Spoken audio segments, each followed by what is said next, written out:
যুবক থাম, জ্ঞান দেয়া লাগবে না, বাসা পাল্টায় দিছে। আগে তো আমাদের আমরা যখন ছোট ছিলাম মুরব্বীরা ধমক দিলি বয়তে কোন দিক দিয়ে কিরা কোন দিক দৌড়বে তার ঠিক ছিল না। মুরব্বীরা কথা কন না কেন, একটু কাছের করি একটু মাইটিয়ে করি খেলতেন, মনে আছে? যদি বড় কাকা মাঝে কাকা আসতো, ওরে বাবা পার শব্দ শুয়ে ফেন খুলিয়ে তুইয়ে স্যান্ডেলের তো ছেলেই না, বাগান ছিঁড়ে 3 মাইল দৌড়তাম, 2 দিনের মধ্যে বাড়ি যেতাম না। এই ছিল আগেরই অবস্থা। আর এখন ছেলে আর বাপে একসাথে মার্বেল খেলে। আগে পোলাপান যখন একটু বিড়ি সিগারেট খাওয়ার শুরু করতো, যখন মানে সবক নেছে, প্রথম একটু বিড়ি খাওয়া সবক নেছে এর কাছে, তখন একটু পলায় খাইতো। মুরব্বীকে দেখলি পারা মুটির মধ্যে এরম পেঁচাই এভাবে কি দিয়ে কি আর টের পাতো না, কোন জায়গা ফেলাইছে তা আল্লাহ ছাড়া কেউ জানে না, ঠিক না? আর এখন সেই ছেলে পেলে কেমন হয়েছে, বাপরে কয় আব্বা সিগারেট আছে নাকি? সুবহানাল্লাহ, কথা কর না কে? এ চলছে কি চলছে না কথা বলেন? দাঁড়িয়ে খাড়িয়ে পেশাব করতেছে যুবক, যুবক বসে পেশাব করো, যার যার পেশাব সেই করেন, আপনি আমারে জ্ঞান দেন নাকি? বলে কি বলে না? শেখ সাদি রহমাতুল্লাহ আলাইহি বলেন, না শায়দ বনিয়া দমে খাকে জাদ কেদার সর কুনাদ কে বেরতুন দিও বাদ তুরাবা চুনি তুন দিও সরকাশি না পেন্দা রমজ খা কিয়া জাতেশি। মানুষকে আল্লাহ তাআলা মাটি দিয়ে বানাইছে যাতে এই 2টা গুণ মাটির মানুষের থেকে প্রকাশ পায়। কিন্তু হে মানুষ, তোমার চাল চলন উঠা বসা সারকাশি বিয়াদবি গুস্তাকি দেখে আমার মনে হয় না যে তুমি মাটির বানানো আদম সন্তান। আমার মনে হয় যুবক তোমারে দেখে তুমি আগুনের বানানো ইবলিসের বাচ্চা, তুমি শয়তানের বাচ্চা, শয়তান বলে মনে হয়। কথা বললে নিষেধ করলে আরো লাভ দিয়ে ওঠে।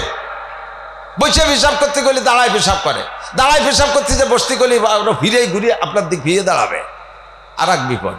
ঠিক কি ঠিক না? পাক মাটি থেকে মানুষের বানাইছে যাতে মানুষের মধ্যে অহংকার না থাকে। কি দিয়ে বানাইছে কন্ত? মাটি, ডাইরেক্ট মাটিও না, ওই মাটির ভিতরে তো ফসল, সেই ফসল খাওয়াইয়া মানুষ নামে একটা মেশিনের ভিতরে দিয়া সেই খাবারে আবার রিফাইন করে তার ভিতরে তো একটু পচা পানি বানাইছে। সেই পচা পানির নাম মিন নুতফা, তাকে বলা হয় নুতফা। আল্লাহকে মিন নুতফা, লাস্টে মাটি দিয়ে সরাসরি যদি আজকে পুতুলির মতো বানাই দিতাম তাও একটা শান ছিল। তোমারে সেই মাটির ভিতরে ফসল বানাইয়া, ফসলের থেকে ফসলের খাবার বানাইয়া তোমার আব্বা মার পেটের মধ্যে দিয়া সেই জায়গা থেকে তাই সেই খাদ্যকে আবার রিফাইন করে একটু বীর্য বানাইছি। এমন নাপাক পানি যা শরীরের থেকে বেরোয় গেলে আউলাকে সারাগা নাপাক হয়ে যায়, এমন পচা পানি দিয়ে তোমারে বানাইছি। তোমার এত অহংকার আসে কোত্থেকে? মিনহা খালাকনা, হিসাব করছেন কি দিয়ে বানাইছি? আমার অহংকার আসে কোত্থেকে? এরপরে আল্লাহ পাক বলেন বানাইছি, কিন্তু তুমি মনে করো না যে দুনিয়ার জিন্দেগি শেষ। অফিহা নুইদুকুম, অফিহা নুইদুকুম। খেয়াল করেন আয়াতের তর্জমা, আল্লাহ পাক বলেন নাই যে অফিহা তাউদুন, তোমরা মাটির মধ্যে আবার ফিরে আসবা, এ কথা বলে নাই। যদি বলতো যে বান্দা তো মেলা মানুষ বানায় ফেলাইছি, সেই আমেরিকা থেকে নিয়ে জাপান পর্যন্ত কিরা কোন জায়গা ছড়াই বড়াই গেছে, আমি তো তালাশ করে পাচ্ছি না, খুঁজে পাচ্ছি না, তোরা একটু মাটির তলে ফিরিয়ে আয়, তাহলে একটাও যেতাম। ওই 50 তলা 200 তলা দালান মানে তার উপর আল্লাহ পারলি তুমি চাইনি আমরা এখানে আসি থাকবো, যাবো না মাটির তলে, এইভাবে থাকতাম বেকা হয়ে। আল্লাহ কয় ওরকম না, আমিও তো রিকোয়েস্ট করবো না। অবিহা নুইদুকুম, যে যেখানে থাকিস 100 তলা দালানের উপরে থাকলেও তাকে টান দিয়ে মাটির মধ্যে আনা হবে। গাছের উপরে উঠিস মাটির নিচে আনা হবে, বিমানে চলে থাকিস মাটির মধ্যে আনবো, চাঁদের দেশে চলে যাস মাটির মধ্যে আনবো, মঙ্গল গ্রহে চলে যাস মাটির মধ্যে আনবো। অফিহা নুইদুকুম, আমি তোমাদের অনুরোধ করে আসতে বলবো না, আমি মাটির মধ্যে এনেই ছাড়বো। প্রমাণ, রাজা বলেন, বাদশাহ বলেন, যা এমপি বলেন, মন্ত্রী বলেন, ডিসি বলেন, এসপি বলেন, সচিব বলেন, মহাসচিব বলেন, শিল্পপতি বলেন, কোটিপতি বলেন, কেউকে তার দালানে আল্লাহ থাকতে দেয় নাই, সবাইকে কান ধরে মাটির নিচে নিয়ে ছাড়ছে। আমিন হা অফিহা নুইদুকুম। এরপরে কয় আইসি মাটির তলে, যেহেতু আর তো বাইসে গেলাম, আর কোনো ঝামেলা নাই। আল্লাহ কয় অমিনহা নুখরিজুকুম, সেদিন সে জায়গা আল্লাহ তাআলা বলেন নাই অমিনহা তাখরুজুন, তোমরা মাটির থেকে বেরোয় আসবা। হাসরের মাঠে আল্লাহ ডাক দিয়ে বলবেন না যে বান্দা কে কোন জায়গা মরছিস, মেলা দিন আগের থেকে মরামরি শুরু করছিস, আমি তো তালাশ করে পাচ্ছি না, কে কোন বাগানে আসিস, তোরা একটু উঠিয়ে আসো না, একটু উঠিয়ে আসো। এইরকম মিঠে কথা দিয়ে আল্লাহ উঠবে না। যদি উঠতে কয় নর্মালি একজনও উঠবে না, কারণ আল্লাহ যদি ডাকে ওখানে ডাইয়ে নিয়ে কেরবেন তা তো ভালোই বুঝিয়ে ফেলাইছে, আকামজা করে মরছি, তাতে উঠলি ফাঁসার চামড়া থাকবে না, এই জন্য কেউ কোনোভাবে উঠবো না, গাতি মেরে পড়ে থাকবো। আল্লাহ কয় ওই রকম তেলাইয়ে উঠতে কব না, আমি নুখরিজুকুম, বের করে ছাড়বো। কে কোন জায়গা আছিস ওখান থেকে উঠোই ছাড়বো। ঘাস যেমন গজা ওই রকম গজাবি। অমিনহা নুখরিজুকুম তারতা নুখরা, আর একটা বার তোমাদেরকে উঠোই ছাড়বো। বিশ্বাস হয়? কথাক্ষণ হয়? মোটেই না। এ কথা মজলিসি বলা লাগে তাই বলতেছেন। যদি আল্লাহর সামনে উঠতে হবে এই কথা শতভাগ বিশ্বাস থাকতো, আর উঠে যে যদি ফাঁকা উঠেছে আল্লাহ উঠেছে উঠে নিয়ে ছেড়ে দিয়েছে, যা যে যা পারিস করি বেড়া গিয়ে, এরকমও যদি এটা সুযোগ থাকতো তালিয়ে একটা কায়দা ছিল। কিন্তু সে জায়গা আবার আর একটা কথা আছে, কয়লা রাসূলুল্লাহ সাল্লাল্লাহু আলাইহি সাল্লাম মা লা ইয়াজালু কদামা ইবনে আদম ইয়াউম, এই মজার জায়গা দিক, লা ইয়াজালু কদামা ইবনে আদম ইয়াউমাল কিয়ামাতি হাত্তা ইসালান আরবা। আল্লাহ উঠাইয়া 4টি ইমিগ্রেশনে আটকাবে। কয়টা ইমিগ্রেশন? 4টি ইমিগ্রেশন। ইমিগ্রেশন পর্যন্ত যারা বিমান চলছেন তারা জানেন ইমিগ্রেশন আছে। বিমানে এটা জায়গা বিশেষ পরিভাষার পার্থক্য। বিমানে ওঠার আগে 4টে চেকপোস্টের নাম রাখছে, 4টি ইমিগ্রেশন। 1 নম্বর ইমিগ্রেশন যদি বিদেশ যাইতে যান তাহলে 1 নম্বর ইমিগ্রেশন আপনার পাসপোর্ট ইমিগ্রেশন, পাসপোর্ট চেক হবে। পাসপোর্টে যদি আপনাকে পাসপোর্টের ভিতরে কোনো ত্রুটি দেখে, কোনোভাবে চুল পরিমাণ ত্রুটি দেখে, আর আপনাকে সামনে এক ইমিগ্রেশনে যাত্রী দেবে না, ওই জায়গা থেকে ব্যাক করবে। পাসপোর্ট ইমিগ্রেশনে আপনি পাস করছেন। 2 নম্বর ইমিগ্রেশন হবে আপনার লাগেজ ইমিগ্রেশন। লাগেজ ইমিগ্রেশনের ভিতরে ওর ভিতরে যদি কোনো দুষ্কৃতি কিছু পায়, খারাপ কিছু পাওয়া যায়, তাহলে আপনাকে ওই লাগেজ চেঞ্জ করবে। পাসপোর্ট ঠিক আছে যাইতে দেবে, কিন্তু লাগেজ রেখে দেবে, আপনাকে সামনে বাড়তে দেবে না। 3 নম্বর ইমিগ্রেশন আপনার টিকিট ইমিগ্রেশন। আপনার টিকিটটা ঠিক আছে কিনা, নাকি আপনি বাসের টিকিটে বিমানে উঠতে যাচ্ছেন, ভুয়ো ফাইজলামি করতেছেন নাকি, এই জন্য টিকিট ইমিগ্রেশন। 4 নম্বর ইমিগ্রেশন হবে আপনার বডি ইমিগ্রেশন। পেটের মধ্যে বা সোনা খাইয়ে নিয়ে যাচ্ছ নাকি, ওই দেশেতে বলে সোনা খাইয়ে এসে বাংলাদেশে পায়খানা করে তাই বেশি বেলায় দেয়। কে আইসা দামি গু চিনতে হতে পারেন, সোনা খাইয়ে আইসা পেটের মধ্যে সোনা ঢুকেছে নাকি, গাঁজা এবার খাইয়ে এসে বলে এবার অপারেশন করে বের করে, আস্তাগফিরুল্লাহ। তো এই যে ইমিগ্রেশন 4 নম্বর হলো বডি ইমিগ্রেশন। এই 4 ইমিগ্রেশন, 1 ইমিগ্রেশন বাকি থাকতে আপনাকে বিমানে উঠতে দেবে না। কথা কোন ঠিক কি ঠিক না? একটু দরুদ শরীফ পড়ে নেই। আল্লাহুম্মা সাল্লি আলা মুহাম্মাদিন ওয়া আলা আলি মুহাম্মাদ কামা সাল্লাইতা আলা ইব্রাহিম ওয়া আলা আলি ইব্রাহিম ইন্নাকা হামিদুম মাজিদ। আল্লাহুম্মা বারিক আলা মুহাম্মাদিন ওয়া আলা আলি মুহাম্মাদ কামা বারাকতা আলা ইব্রাহিম ওয়া আলা আলি ইব্রাহিম ইন্নাকা হামিদুম মাজিদ।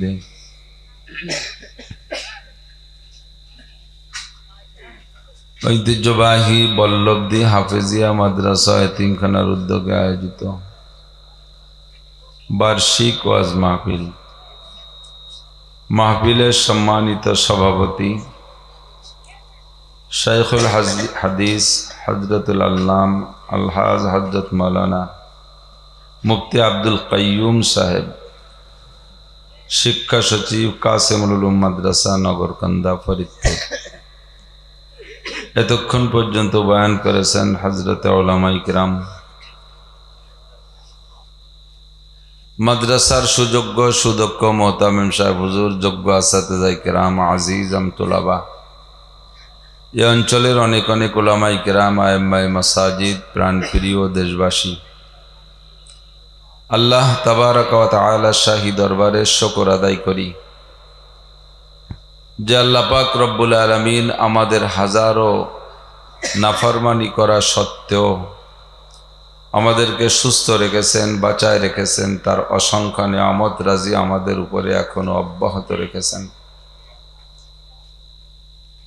এবং আল্লাহ পাক রব্বুল আলামিন আমাদেরকে আজকে এই বর্ষাকালে কিছুক্ষণের জন্য আবহাওয়া অনুকূল করে দিয়েছেন। দেশবরেণ্য আহলে হক উলামায়ে কিরামের কাছ থেকে এতক্ষণ পর্যন্ত অনেক ভালো কথা শোনার সুযোগ ও তৌফিক দান করেছেন। এজন্য একটু শুকর আদায় করে নেই আলহামদুলিল্লাহ। অনেকবার এই মাঠে আসছি, কয়েকবার আসছি আলহামদুলিল্লাহ। আর এত বেশি আসছি এলাকায়, প্রত্যেকটা পয়েন্ট মাহফিলের পয়েন্টেই কম বেশ 2-1 বার করে আসা হয়ে গেছে। আর এই বছর বিশেষ করে ফরিদপুরের 9 থানা নাকি, ফরিদপুরের থানা কয়টা? 9টা না 8টা? 9টা। দেখছেন, নিজেরাই জেলায় বসবাস করে তাই ইখতিলাফ শুরু করে দিয়েছেন। আর হুজুরকে দোষ দেন যে হুজুররা এ হুজুরের টাকা ও হুজুর আর একটা কয় খায়। তো ফরিদপুরের 9 থানায় 100 মাহফিল রাখছি, আর সারা বাংলাদেশের 63 জেলায় আর বাকি সব 150 দিছি। কাজেই আমাদের ওয়াজ আর আপনাদের শুনতে জানতে বাকি নাই। আজকে এতক্ষণ পর্যন্ত যে মাওলানার বয়ান শুনলাম, আলহামদুলিল্লাহ আমরাও শুনেছি। আমি অনেক আগে আসছি, 1 ঘন্টা আগে আসছি। সুললিত কণ্ঠের অধিকারী, সুদর্শন পুরুষ, এলেমও আছে, কণ্ঠ সুন্দর, সর্বদিক দিয়ে এবং বিভিন্ন কণ্ঠে তেলাওয়াত করে শুনেছে আমাদেরকে। আল্লাহ তাআলা তার এলেম আমল সব কিছুর মধ্যে আল্লাহ তাআলা বরকত দান করুন। এরকম যুবক আমাদের মাঝে আল্লাহ তাআলা আরো অনেক তৈরি করে দিন। কোরআনে কারীমের তেলাওয়াত শুনলে সকলেরই দিলটা নরম হয়ে যায়। আল্লাহ পাক নিজেই বলেছেন, ওয়াইজা তুলিয়াত আলাইহিম আয়াতুহু যাদাতহুম ঈমানা। কোরআন শরীফের আয়াত যদি তেলাওয়াত করা হয়, মুমিনের দিলটা নরম হয়ে যায়, ঈমান বেড়ে যায়। ভালো লাগছে না তেলাওয়াত শুনে?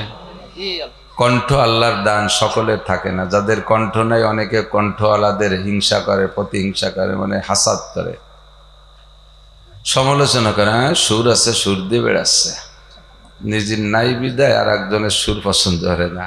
আমার আবার স্বভাব উল্টো, আমার সুর নাই কিন্তু সুরওয়ালাদের আমার খুব ভালো লাগে। সুর যাদের আছে তারা কানলিও ভালো শোনা যায়, শক্ত কথা কলিও ভালো শোনা যায়। কোন কোন ইমাম সাহেব আছে নামাজের মধ্যে দাঁড়ালে, আমার এক মুসল্লি ছিল, নাম আব্দুর রউফ মোল্লা, মারা গেছে। কয় যে হুজুর আগে এক ইমাম ছিল, সেই ইমামের পরে যে একটা ইমাম আইছে, কিরাত পল্লী ঠায় যেন চলাই দিয়ে বেরিয়ে আসছে। আর আগের হুজুর পড়লি মনে সন্দেহ থাকতো, মানে ভয় পাইতাম যে আল্লাহ তাড়াতাড়ি ছেড়িয়ে না দেয়, যেন আর একটু পড়ে। কণ্ঠ ভালো হইলে এরকম মনে হয় না, শুনতে মনে চায়। তারাবির নামাজের ইমামের সুর যদি ভালো হয়, যত টেনে লম্বা করে পড়ুক একটুও খারাপ লাগে না, আরো বেশি বেশি শুনতে মনে চায়। আল্লাহ তাআলা এরকম সাহেবে কণ্ঠ, সাহেবে এলেম মানুষ আমাদের মধ্যে অনেক অনেক তৈরি করে দিন। সবাই বলি আমিন। জায়গার দাম সব জায়গায় কম বেশ আছে, তবে মকসদপুর, এটা মকসদপুর নাকি সালতা বল্লভদী গ্রামের জায়গার দাম বেশি না জান্নাতের জায়গার দাম বেশি? শতকে 100 টাকা বেশি তো হবেই। 1 শতক বল্লভদীর জায়গা আর 1 শতক জান্নাতের জায়গা, 100 টাকার বেশ কম হবে না? কত তুলনা নাই জানেন? জান্নাতীদেরকে জান্নাতে যাওয়ার পরে হাতে একটা লাঠি দেওয়া হবে, শানের লাঠি। শান মানে পাথর দিয়ে বানানো না, শান শওকত বাড়ানোর জন্য মতির লাঠি দেওয়া হবে। এই লাঠিটারে খাড়াভাবে জান্নাতের মধ্যে রাখলে লাঠির নিচে যতটুক জায়গা পড়ে, একটা লাঠির মাথায় কত, 2 বিঘে, এই আঙ্গুলির মাথার মতো একটু, ঠিক না, চিকন শরীর। জান্নাতের ভিতরের ওই লাঠির নিচে যতটুক জায়গা, তার যে দাম দুনিয়ার মধ্যে যা কিছু আছে এর চাইতে অনেক বেশি দাম। সুবহানাল্লাহ। তাহলে বল্লভদীর জায়গার চাইতে জান্নাতের জায়গার দাম কম না বেশি? কোরআন শরীফে আছে, ওয়াইদা কিল লাকুম তাফাসসাহু ফিল মাজালিস, যখন তোমাদেরকে বলা হবে মজলিসের মধ্যে জায়গা হচ্ছে না, কত লোক দেখো বুইট পার আহলে হাদিস এলাকার মতো সান্না বাঁধতে দাঁড়ায় রয়েছে, এই সমস্ত মানুষ বসতে জায়গা পাচ্ছে না।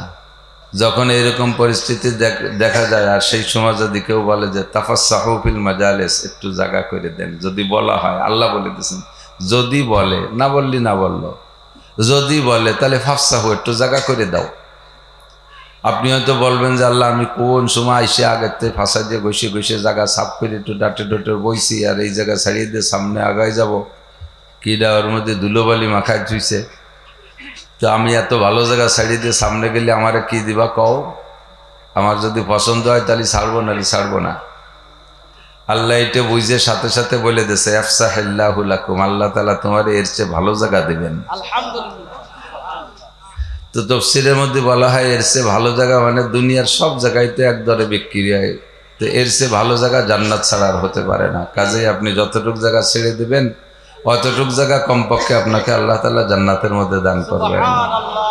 কিছুক্ষণের জন্য তো কষ্ট হবে, একটু গরমে কষ্ট হবে, একটু কষ্ট, একটু আগে আসেন, একটু আগে আসেন। যদি কেউ আগান, না আগানওয়ালাদের চাইতে অন্য বর্ণনায় আছে, না আগানওয়ালাদের চেয়ে আগানওয়ালারা 500 বছর আগে ভেসতে যাবে। 500 বছর আগে ভেসতে যাওয়া কি লাভ না লস? একটু বাসে উঠবেন, সব কয়জনটাই উঠে নেবে। বিমানে যখন আমরা উঠি, আল্লাহু আকবার, বাইরে যাওয়ার সময় উঠি, এই দেশের ভিতরে যখন বিমানে উঠি, যে কয়টা সিট আছে ওই কয়টা লোকই বিমানের সিঁড়ির কাছে নেছে, তার চেয়ে একজনও বেশি নেয়নি। কিন্তু এরপরও ওই কয়জন জানে যে আমাকে একজনও বাদ রেখে বিমান উঠবে না, তারপরও কে কারছে আগে উঠবে, কে কারছে আগে উঠবে, ঠেলাঠেলি শুরু হয়ে যায়। তো এই বিমানে সব কয়জন না ওঠা পর্যন্ত কিন্তু বিমান ছাড়ে না, অথচ কে কার আগে উঠবে পাল্লা লেগে যায়। তো আখেরাতে হাসরের মাঠে আপনি 500 বছর আগে জান্নাতে যাইতে পারা যে কত লাভের বিষয়, দুনিয়ার থেকে বুঝতে পারবো না। তো 500 বছর আগে জান্নাতে যাওয়ার জন্য সুরত সুযোগ হলো, যদি বলা হয় এটা আগায় বসেন, আগায় বসলে আল্লাহ পাক এই সুযোগটা করে দিতে পারেন। আর যারা দাঁড়িয়ে আছেন তারা বসলে কার সাথে, কিভাবে, আপনাদের লাভ কি? হযরত আব্বাস রাদিয়াল্লাহু তাআলা আনহুর সাথে জান্নাতে যাবেন। সুবহানাল্লাহ। হযরত আব্বাস জান্নাতি, এর মধ্যে কোনো সন্দেহ নাই, একেবারে নির্ঘাত জান্নাতি। হুজুর বলেন আলমার উমান আহাব্বা, অন্য হাদিসে আছে মান তাশাব্বাহা বিকওমিন ফাহুয়া মিনহুম, যার সাথে যার মিল হবে তার সাথে তার হাসর হবে। আপনার যদি মিল হয় কাফের, মুশরিক, নমরুদ, কারুন, হামান, সাদ্দাত, ফেরাউন, আবু জাহেল, আবু লাহাব, উতবা, সাইবা, ওলীদ ইবনে মুগীরা, এই সমস্ত আবাল দামড়া, এই শয়তানগুলোর সাথে যদি আপনার মিল হয়, তো ওদের সাথে একসাথে গরু সাজরানোর মতো সাজরাইয়া ওয়াসিকাল্লাযীনা কাফারু ইলা জাহান্নামা জুমারা, দলে দলে সাপটা বাড়িতে জাহান্নামে নামাবে। আর যদি মিল হয় সাহাবাই কিরামদের সাথে, তাহলে সাহাবাই কিরাম জান্নাতে, আপনিও জান্নাতে যাবেন। সুবহানাল্লাহ। নবী আলাইহিস সালাম বয়ান করতেছেন বৈশা মসজিদে নববীর ভিতরে, সাহাবাই কিরাম বসে বসে শুনতেছেন, পিছে যারা আসছেন তারা অনেকে পাশে দাঁড়িয়ে দাঁড়িয়ে আছে। হুজুরের চোখের সামনে এই কেউ বসা কেউ দাঁড়ানোটা একটু বিরক্তকর মনে হচ্ছে। হুজুর বললেন ইজলিসু আলা মাকানিকুম, যে যেখানে আসো বসো, যে যেখানে আসো বসো। সাহাবাই কিরামদের স্বভাব ছিল হলো সামিনা ওয়া আতানা, হুজুরের কথা শুনবে আর মানবে, কোনো মতামত নাই, কোনো যুক্তি তর্কের দাঁত ধরে না। হুজুর যেটা বলছে সেইটাই সত্য, কাজেই আমল করতে হবে। সাথে সাথে সাহাবাই কিরাম সব বসে পড়ছে, একজনও দাঁড়ানো নাই। নিচে বসার পরিবেশ আছে কিনা তা দেখা দেখি নাই। নবী বলছেন যে যেখানে আছে বসো, সাথে সাথে বসে পড়ছে। বয়ান শেষ করে হুজুর মসজিদ থেকে বেরোয়, দেখে মসজিদের বাইরে এক বুড়ো রুমাইল মুড়ি দিয়ে বসা, রুমাইল ওই দেশের লাল রুমাইল পরে না, ওই লাল রুমাইল মুড়ি দিয়ে বসা। হুজুর কাছে যে সালাম দিয়েছেন, আসসালামু আলাইকুম মানান্তে শায়েখ, মুরব্বী আপনি কে, এখানে বসে রয়েছেন? তো মুরব্বী উঠিয়ে সালামের উত্তর দিয়ে মাথাতে কাপড়টা সরাইছে, হুজুর চিনে ফেলাইছে। আনা আম্মুকা ইয়া মুহাম্মদ, ইয়া রাসূলুল্লাহ, আনা আম্মুকা আব্বাস, ভাতিজা আমি তোমার চাচা আব্বাস বসে আছি। হুজুর বললেন আপনি শোনেন নাই কাকা যান, আমি মসজিদের মধ্যে ওয়াজ করতেছি, আপনি জানেন না, আপনি বাইরে বসে রয়েছেন। ঘরের থেকে শুনেছি তুমি মসজিদে বয়ান করতেছো, তোমার বয়ান শুনবো লোভেই ঘরের থেকে বেরোয় আসছি। আস্তে আস্তে যখন এ পর্যন্ত আসছি, মসজিদে ঢুকবো এ পর্যন্ত আসছি, এর মধ্যে তোমার একটা ওয়াজ আমার কানে ভেসে আসছে।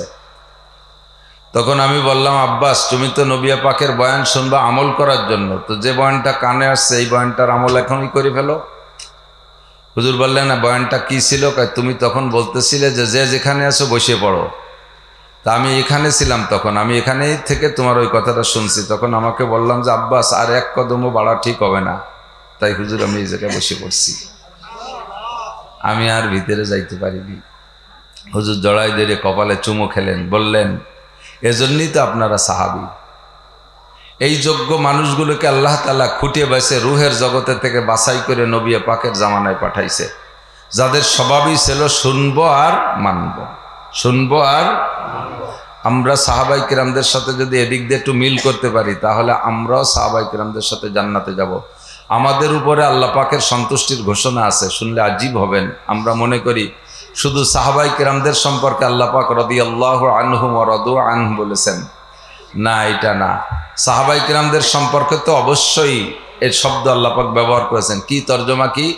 রাদিয়াল্লাহু আনহুম ওয়া রাদু আন, আল্লাহ পাক রব্বুল আলামিন সাহাবাই কিরামদের উপরে সন্তুষ্ট হয়ে গেছে, যেমন সাহাবাই কিরাম আল্লাহ পাকের উপরে সন্তুষ্ট ছিল। খেয়ে সন্তুষ্ট, না খেয়ে সন্তুষ্ট, সুখে আলহামদুলিল্লাহ, দুঃখে আলহামদুলিল্লাহ, বিপদে আলহামদুলিল্লাহ, সুপদে আলহামদুলিল্লাহ। এটা হলো ইমানের খাস আলামত। সর্বহালাতে সর্ব অবস্থায় শুকর আদায় করতে পারা, এটাই হলো ইমানের 1 নম্বর আলামত। আমরা যে হালাতে আছি একটু যদি জিজ্ঞেস করি কেমন আছেন, কি বলবেন? আলহামদুলিল্লাহ। আর্থিকভাবে কেমন আছেন? শারীরিকভাবে কেমন আছেন? আমাদের দেশের মানুষের স্বভাব ভালো না। কাছে যে যদি জিজ্ঞেস করে একজন পীড়িত রোগী, কাকা কেমন আছেন, তুমি কানা হয়ে গেছো নি, দেখো না কিরম আছি।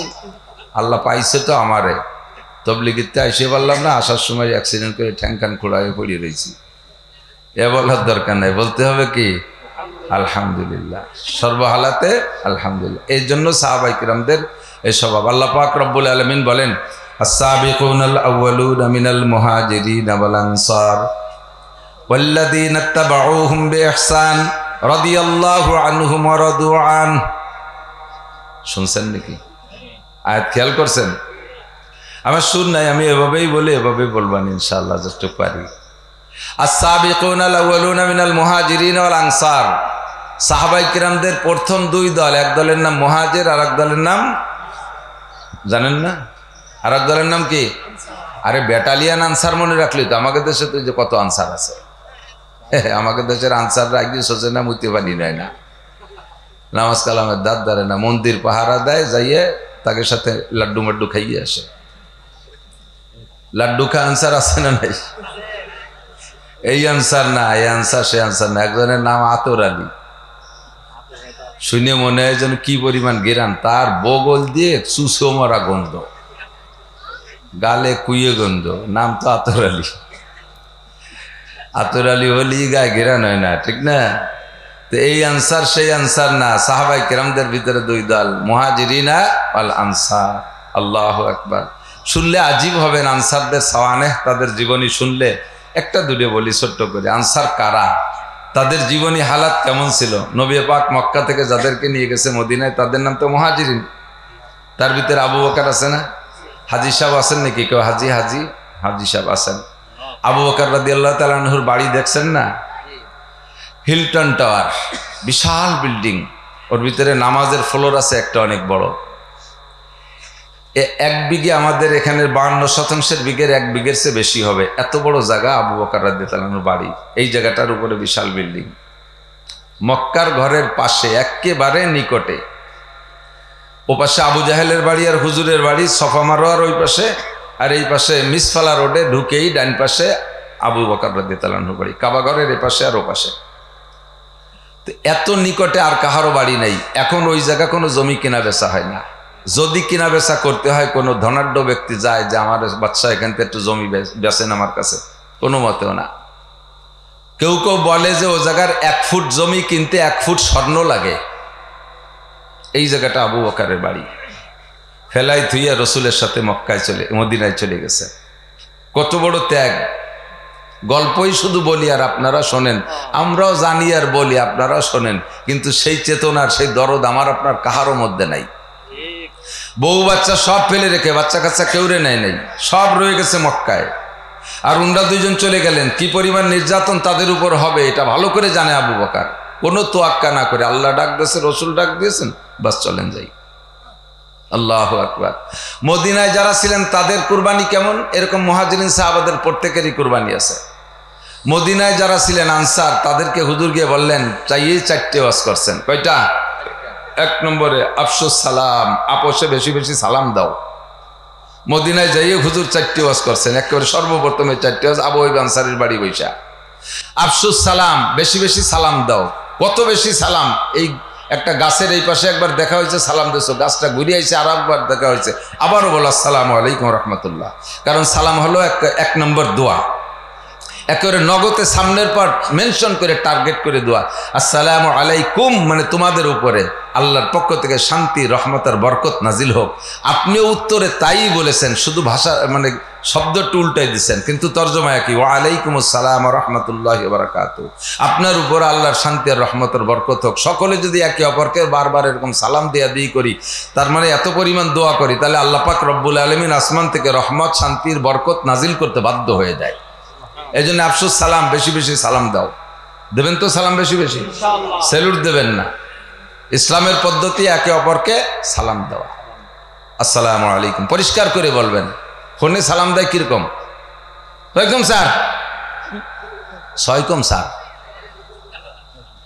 স্যার কত ছিল যে চারটে ছয়কম, চমকুম সুমুকুম, এটা সালাম দিয়েছে। এলে টেডি সালাম, মোবাইল সালাম। সালাম হবে কেমন? আসসালামু আলাইকুম ওয়া রাহমাতুল্লাহ। আল্লাহ পাকও সালাম দেওয়া, সালামের উত্তর দেওয়ার পদ্ধতি বলে দিয়েছেন। ওয়াইজা হুয়্যিতুম বিতাহিয়াতিন ফাহাইয়ু, যখন কেউ তোমাকে সালাম দেয় তুমিও জবাব দাও। বিআহসানা মা হুয়্যিতুম আও রুদ্দুহা, যে পরিমাণ দেশে তার চাইতে ভালো দাও অথবা সমপরিমাণ দাও। তার চেয়ে ভালোরও পরিমাণ রাসূলুল্লাহ সাল্লাল্লাহু আলাইহি ওয়াসাল্লাম শিখিয়ে দিয়েছে। আসসালামু আলাইকুম ওয়া রাহমাতুল্লাহি ওয়া বারাকাতুহু, যদি কেউ আপনাকে বলে আসসালামু আলাইকুম, এতেই যথেষ্ট, অজিব আদায় হয়ে গেছে, সুন্নত আদায় হয়ে গেছে। আপনি অজিব আদায় করছেন কটুক দিয়ে ওয়া আলাইকুমুস সালাম, বাস সমান সমান হয়ে গেছে, সমস্যা নেই। তবে আল্লাহ বলছেন একটু বাড়াই কও, আপনি কি বলবেন? ওয়া আলাইকুমুস সালাম ওয়া রাহমাতুল্লাহ। যদি সালামদাতা বলে, এই যুবকরা খেয়াল করো শোনা, যদি সালামদাতা বলে আসসালামু আলাইকুম ওয়া রাহমাতুল্লাহ, তাহলে আপনি আরেকটা বাড়াই দেন ওয়া আলাইকুমুস সালাম ওয়া রাহমাতুল্লাহি ওয়া বারাকাতুহু। যদি সালাম দেনেওয়ালাই তিনেটা কয়ে ফেলায় আসসালামু আলাইকুম ওয়া রাহমাতুল্লাহি ওয়া বারাকাতুহু, তাহলে রুদ্দুহা, সে যতটুকু বলছে অতটুকু বলো, হুজুর বলছেন আর বাড়াইও না। তা আমরা অনেক সময় কেরামতি দেয় ওয়া আলাইকুমুস সালাম ওয়া রাহমাতুল্লাহি ওয়া বারাকাতুহু ওয়া মাগফিরাতুহু ওয়া জান্নাতুহু ওয়া জাহান্নামুহু ওয়া কুদরতুহু ওয়া দাখিলুহু ওয়া খারিজুহু, কোথি তালে তাই কি পণ্ডিতের বিটা পণ্ডিত, অতখানি কোয়া লাগবে না। ওয়া বারাকাতুহু পর্যন্ত শেষ, ঠিক আছে তো? বেশি বেশি করে সালাম দেন। আত'ইমুত তাআম, 2 নম্বরে হলো আমার সাথে মক্কা থেকে অনেকে আইসা, তারা অনেক অনেক জায়গা জমি সম্পদ ফেলে রেখে আসছে। আজকে তোমাদের মদিনার কাছে, মদিনা আনসারদের কাছে আইসা তারা মুসাফির হয়ে গেছে, তারা মুহাজির, তাদের কিচ্ছু নাই। অনেকের স্ত্রী বেলায় চলে আসছে, সুন্দরী স্ত্রী ছিল তাও আনতে পারে নাই, সুন্দর বাচ্চারা ছিল তাও আনতে পারে নাই, একটা টাকাও নিয়ে আসতে পারে নাই, কোনো মতে যান বাসায় পেট বাসায় পিঠ বাসায় চলে আসছে। এই 7 দিনের পথ পায়ে হেঁটে উটের পিঠে ঘোড়ার পিঠে চলে আসছে, 450 কিলোমিটার, এতটা লং পথ জার্নি করে আসছে। আতিমুত তাআম, তোমরা তাদের চাইতে খাতি দিও। তারা যদি নিজ দেশে থাকতো ভাতের অভাব ছিল না, তাদের খেজুরির অভাব ছিল না, বরঞ্চ তারা যে জায়গায় ছিল সে জায়গার সম্পর্কে ইব্রাহিম আলাইহিস সালাম দোয়া করে গেছে, আল্লাহ রব্বি জাআল হাযাল বালাদা আমিনা ওয়ারযুক আহলাহু মিনাত তামারাত। রব্বুল আলামিন, এই শহরে যারা বসবাস করবে তাদের নিরাপত্তা তুমি দিও, আর দুনিয়ার যে প্রান্তে যত ফল ফ্রুট হোক না কেন সব ফল তুমি এদেরকে আগে খাওয়াইও। গিয়ে দেখবেন, যদি আল্লাহ ভাগ্যে নসিব করে গিয়ে দেখবেন সারা পৃথিবীতে যে দেশে যত ফল আছে সব ফল মক্কায় পাওয়া যায়। ফলওয়ালা নিজে খাওয়ার আগে মক্কার জন্য পাঠাইয়া দেয়। বাংলাদেশে কত প্রকারের ধান হয়, আপনারা কি ধান খান? সবচেয়ে ভালো যে দামি ধান আর চাউল, সেই চাউলটা চলে যায় মক্কায়। পাকিস্তানের 1 নম্বর বাসমতি চিকন শাল, তারপরে কি হয় কি রামদনি পাগল, এই সমস্ত দামি দামি চাউল মক্কায় সব পাওয়া যায়। ইব্রাহিম আলাইহিস সালামের দোয়া সেই থেকে নিয়ে 4000 বছর পর্যন্ত এখনো চলে। সে জায়গা খাদ্যের কোনো ঘাটতি নাই, সব কিছু ফেলে রেখে চলে আসছে তারা এখানে মদিনায় আসার পরে। তাদের খাদ্য সংকট, ঘর নেই, বাড়ি নেই, জায়গা নাই, জমি নেই, বিবি নাই, বাল বাচ্চা নাই, তারা বড় অসহায়। কাজে আতিমুত তাআম, তোমরাই অসহায় মানুষদেরকে খানা খাও। 3 নম্বর কথা হলো, তারা বাহির থেকে আসছে, যারা বাহিরের থেকে আসছো তোমরা অন্য মানুষদের কাছে আসছো, মদিনাওয়ালাদের কাছে আসছো, স্থানীয় তাদের একটা প্রভাব থাকতে পারে, স্থানীয় একটা পাওয়ার তাদের থাকতে পারে। এই পাওয়ার বলে কখনো যদি তারা শক্ত কথা বলে ফেলে, তোমরা মুহাজিরিন যারা আছো তারা জোরে কথা বলবা না, আলীনুল কালাম, তোমরা নরম কথা বলবা। আর হে মদিনাওয়ালা আনসার, বহিরাগত মুহাজিরিনদের সাথে কখনো শক্ত কথা বলবা না, আলীনুল কালাম, জবান দিয়ে কথা বলবা, নরম কথা। আল্লাহ পাক শরীরের ভিতরে অনেক অঙ্গ প্রত্যঙ্গ তৈরি করেছেন, কথা বলার অঙ্গ মাত্র 2টা। জোরে বলেন কয়টা? একটা চোখ আর একটা হলো কান। একজন মানুষ হাই হুই করলো না, চোখ দিয়ে কথা কয় না, কান দিয়ে কথা কয়। কথা কয় কি দিয়া?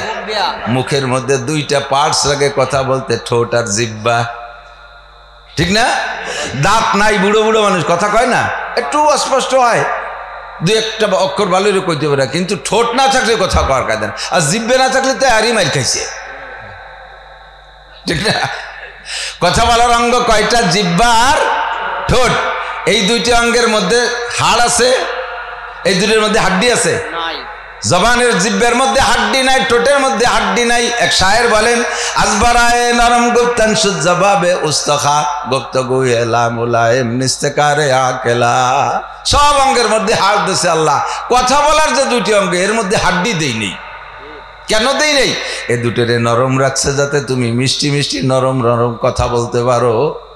এই ঠোঁট আর জিহ্বারে নরম রাখছে যাতে তুমি নরম নরম মিঠে মিঠে কথা বলো। কিন্তু দুঃখের বিষয় হলো এই নরম যে গরম, এর চাইতে আড়ালারা অত গরম না। আর এক শায়ের বলেন, যারা হাতুস সিনানে লাহাল তিয়ামু ওয়ালা ইয়ালতামু মা যারা হাল্লিসানু। দাউদে কোপ দিলি কাইটে যায়, সেলাই দে মলম দিলি সাইরে যায়। কাশি দে কোপ দিলি কাইটে যায়, সেলাই দে মলম দিলি সাইরে যায়। কতক্ষণ সারে না? কিন্তু জিহ্বে নরম অঙ্গ, এ দিয়ে কোপ দিলি এমন কাটা কাটে, কোনোদিন তার দাগ মেটে না। এরপরে হাজারো হাদিয়া তো বা যত যা কিছু দিয়ে খুশি করুক, তারপরও কয় যে তুই যা দিস আর না দিস, তুই আমার সামনে আসিস নিয়া, তোরে দেখলি আমার সেই শোকের কথা জ্বলিয়ে মনে পড়ে, ঠিক না? তুই যা কইছিস কিয়ামতের দিনে আমার মনে পড়বে। এই জিব্বের মাইর। এজন্য হুজুর বলেন, আলিনুল কালাম, কথা মিঠে বলো। শরীরের ভিতরে যে কয়টা অঙ্গের আর নাই, সেই কয়টা কিন্তু ফাজিলির ভাষা। তো আজ দেখছেন আরো অনেক জায়গায় আর নাই, চোখেও আর নাই, চোখের মায়ের বড় মায়ের। জিব্বে হাড় নাই, আর এক মায়ের। যে যে জায়গা হাড় নাই, আরো যেদিক যাবেন সেদিক। আর সব ডাক্তার নাম কোয়া যাচ্ছে না, জাগের মধ্যে হাড় নাই, ওই কোটাই ফাজিলির ভাষা। হুজুর কয়, জিরমুহু সগীর ওয়া জুরমুহু কবীর, লজ্জাস্থানে হাড্ডি নাই। জিব্বে এই কথা কয়, ঠিক না? এদেশের মানুষ এক সময় বঙ্গবন্ধু শেখ মুজিবুর রহমানের ভাষণে 7.5 কোটি বাঙালি ঝাঁপায় পড়ছে যুদ্ধ করার জন্য। তার কথার কারণে সব গরম হয়ে গেছে। আবার একই কথার কারণে সেই মানুষ তিনি হোক আর যেই হোক, আমি মৌলানা নাসির, আমার মতো কত নাসির গোপালগঞ্জ পড়ি রয়েছে, কেন চেনে? আমার একটু জবান আল্লাহ দেশে, এর কারণে বাংলাদেশের লক্ষ লক্ষ মানুষই চেনে। আবার এই জবানটারে যদি উল্টো ভাবে ব্যবহার করি, যেমন ভালোভাবে চেনছে ওইরকম উল্টো ভাবে চেনবে। প্রশংসা করতে একেবারে চলে আছে, আল্লাহ মাতু দাহার কুমকুমাত নাহার কালাকাছে থোড় হাওড়ার ব্রিজ, রইসু শায়াতিন মুআল্লিমুল মালাকুত, আন্তর্জাতিক ক্ষতি সম্পন্ন ইত্যাদি 5 লাইন লেহে তারপরে আমাকে নাম ডাকায়। এই জিব্বের কারণে, কথার কারণে। আবার এমন একটা কথা বলে দিতে পারি যাতে আমার নাম জীবনে আর কোনদিন পোস্টারে লাগবে না, আমাকে উচ্চারণই করবে না মানুষ। হতে পারে কি পারে না? সবই এই জিব্বের মায়ের। আর হাজার দিক দিয়ে আমি ভালো আছি, আল্লাহ না করুক যদি শরমগার দিক দিয়ে আমি অ্যাক্সিডেন্ট করে বসি, এইটা যদি ভাইরাল হয়ে যায়, প্রকাশ পেয়ে যায়, তাহলে মানুষ আমাকে জুতা মারতেও ঘৃণা করবে। দুইটা অঙ্গ দেখতে ছোট কিন্তু কাজে বড়। এই জন্য নবী পাক এই দুইটি অঙ্গের সাথে জান্নাতের কন্টাক্ট নেছে। যুবক শোনো, নবী পাক বলেন, মাইয়াজমাল লিমা বাইনা লাহিহি ওয়া মা বাইনা রিজলাইহি আজমাল লাহুল জান্নাহ। যে ব্যক্তি মাত্র দুইটি অঙ্গের জিম্মাদারি নিতে পারবা, অনলি কয়টা? জোর হলো না? আরেকবার। দুইটি অঙ্গের জিম্মাদারি আমাকে নিতে বলা হয়েছে, তাহলে আমার জান্নাতের জামিন হবে বিশ্বনবী মুহাম্মদুর রাসূলুল্লাহ। আল্লাহর নবী যদি কের জান্নাতের জামিন হয়, ওই লোকটার কি আর জান্নাত নিয়ে কোনো টেনশন আছে? কথা বলেন, আছে? বর্তমান সময়ের বাংলাদেশের প্রধান ডক্টর ইউনূস সাহেব, প্রধান উপদেষ্টা, উনি যদি আপনাদের বল্লভদী গ্রামের কাহারও চাকরির দায়িত্ব নেয়, তাহলে তার চাকরি নিয়ে কি আর টেনশন থাকার বিষয়? নবী পাক আপনার আমার জান্নাতের দায়িত্ব নিয়েছে, দুইটি অঙ্গের জিম্মাদারি আমাকে নিতে বলছে। যুবক, একটু কষ্ট করে নাও। 1 নম্বরে মা বাইনা লাহিয়াইহি, 2 নম্বরে মা বাইনা রিজলাইহি। 1 নম্বরে 2 মাড়ির মাঝখানে ছোট্ট অঙ্গ জিহ্বা, 2 নম্বরে 2 রানের মাঝখানে ছোট্ট অঙ্গ শরমগা। এই দুইটারে হেফাজত করো। নবী পাক বলেন, আলিনুল কালাম, মিষ্টি মিষ্টি কথা বলবা, নরম নরম কথা বলবা, কেউরে কটাক্ষ করে কথা বলবা না, কথা দিয়ে মানুষকে কষ্ট দিবা না। 2 নম্বর ওয়াজ, 3 নম্বর ওয়াজ। 1 নম্বরে আতিমুত তাআম, 2 নম্বরে আলিনুল কালাম, 3 নম্বরে আফসুস সালাম, 1 নম্বরে আলীর আতিমুত তাআম, 2 নম্বরে আলীন, 3 নম্বরে আলিনুল কালাম, 4 নম্বরে সল্লু বিল লাইলি ওয়ান নাসু নিয়াম। মানুষ যখন ঘুমিয়ে থাকবে তুমি সেই সময় একটু উঠে যাও। তাতাজাফা জুনুবুহুম আনিল মাদাজি ইয়াদউনা রাব্বাহুম খাউফান ওয়া তামা। সব মানুষ ঘুমিয়ে আছে, ওই সময় ওইটা 2 রাকাত নামাজ পড়ে মালিকের কাছে হাত তোলো আল্লাহ। এখন চাওয়া চাইর কোনো ভিড় নাই, চাওয়া চাইর কোনো ভিড় নাই। যখন ভিড় থাকবে না সেই সময় আমি একা গেলে সেই কাজটা যত সুন্দর হবে, ভিড়ির মধ্যে গেলে সেরকম হবে না। আজকে আমার মাদ্রাসার কাজ নিয়ে একটা কাজ নিয়ে ডিসি স্যারের কাছে গেছি গোপালগঞ্জ, যাইয়ে দেখি 500-600 মানুষ দাঁড়ানো রয়েছে। আমাকে উনি যদি জানে যে মৌলানা নাসির সাহেব আছে সবার আগে প্রাধান্য দেবে, কিন্তু ওনার এমার্জেন্সির ভিতরে জরুরি বৈঠকের ভিতরে আমি এই ডিস্টার্ব করতে পারি না। যখন ভিড় দেখছি এই ভিড়ির মধ্যে আমার অতটা গুরুত্ব, টুক করে চলে আসছে কথাবার্তা না বলে। পিয়নের সাথে বলছি সময় মতো সুযোগ মতো স্যারের সাথে আমার একটু যোগাযোগ করাই দিবা, স্যারের একটু দাওয়াত দেবো, মাদ্রাসার একটু কাজ আছে। আপনি দুনিয়ার দিক দিয়ে এরকম নির্জন মুহূর্তটা খুঁজি, যাতে একা গেলে সেই সময় কাজটা সুন্দর হয়। সব সময় সজাগ অবস্থায় হাজারো লাখো মানুষে চায়, তাতে আমার আল্লাহ বিরক্ত হয় না। ভিড় হয়ে যায় এ কারণে আমাকে স্মরণ করতে পারে না, এরকম দুর্বল আল্লাহ আমার না। আমার আল্লাহ কোটি কোটি মানুষ একসাথে চাইলেও তার ভিতরে প্রত্যেককে আলাদা আলাদাভাবে লক্ষ্য রাখার যোগ্যতা রাখে কি রাখে না? তবে যখন সব মানুষ ঘুমিয়ে আছে আপনি ওই সময় একটা আল্লাহর একটা আদর নিয়ে যাইতে পারেন। ও রব্বুল আলামিন, দেখো ঘুমের সময় সব মানুষ ঘুম, আমার যে মহা বিপদ, এই বিপদ নিয়ে আমি ঘুমাইতে পারি নাই, আমি চলে আসি রব্বুল আলামিন আমার জীবনের সব গুনাহগুলো আগে মাফ করে দাও।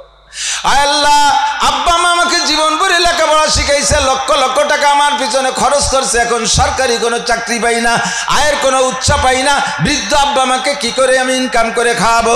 রব্বুল আলামিন তুমি আমার আয়ের সোর্স খুলে দাও। আরে রাজা বাচ্চা, এমপি, মন্ত্রী আর শিল্পপতি, রাষ্ট্রপতি, কোটিপতি, ভগ্নিপতিকে পিছনে দৌড়াইয়া লাভ নাই। ওই রাত্রে তুমি আল্লাহ পাক রব্বুল আলামিনের কাছে হাত তুলে চাও। আল্লাহর রাসূল বলেন, মান হাফাজা আলাস সালাওয়াত, এ যুবক আমার দিক তাকাও, রিজিকের জন্য তুমি কত জায়গা দৌড়াইছো, তোমাকে সহজ একটা আমল শিখাইয়া দেই। এই আমল রেগুলার করলে ইনশাআল্লাহ আল্লাহ পাক রুজির বরকত বাড়াইয়া দিবেই দেবে। নবী পাক বলেন, মান হাফাজা আলাস সালাওয়াত, যে ব্যক্তি 5 ওয়াক্ত নিয়মিত নামাজ পড়ে, আকরামাহুল্লাহু বিখামসি খিসাল, আল্লাহ পাক তাকে 5টি পুরস্কার দান করেন।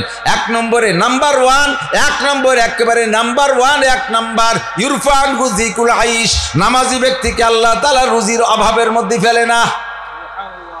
1 নম্বর তোমার রুজির অভাব দূর করার জন্য নামাজি হবে 1 নম্বর আমল। নামাজি ব্যক্তিকে আল্লাহ রুজির অভাব রাখে না। 2 নম্বরে আযাবুল কবর, 5টা পুরস্কারের 2 নম্বর পুরস্কার হলো নামাজি ব্যক্তিকে আল্লাহ কবর আযাব দেয় না। কবরে আযাব আর কবরের শান্তি, এটা কি সত্যি কথা না মিথ্যে কথা? এ কি হুজুররা বাড়িতে নি কয় নাকি? আমার আব্বার বানায়নি কথা নাকি? আযাবুল কবরে হকুন কলা মুহাম্মদুর রাসূলুল্লাহ সাল্লাল্লাহু আলাইহি সাল্লাম, হুজুর বলেছেন কবর আযাব হক, বাঁচার আর কোনো আমল নাই।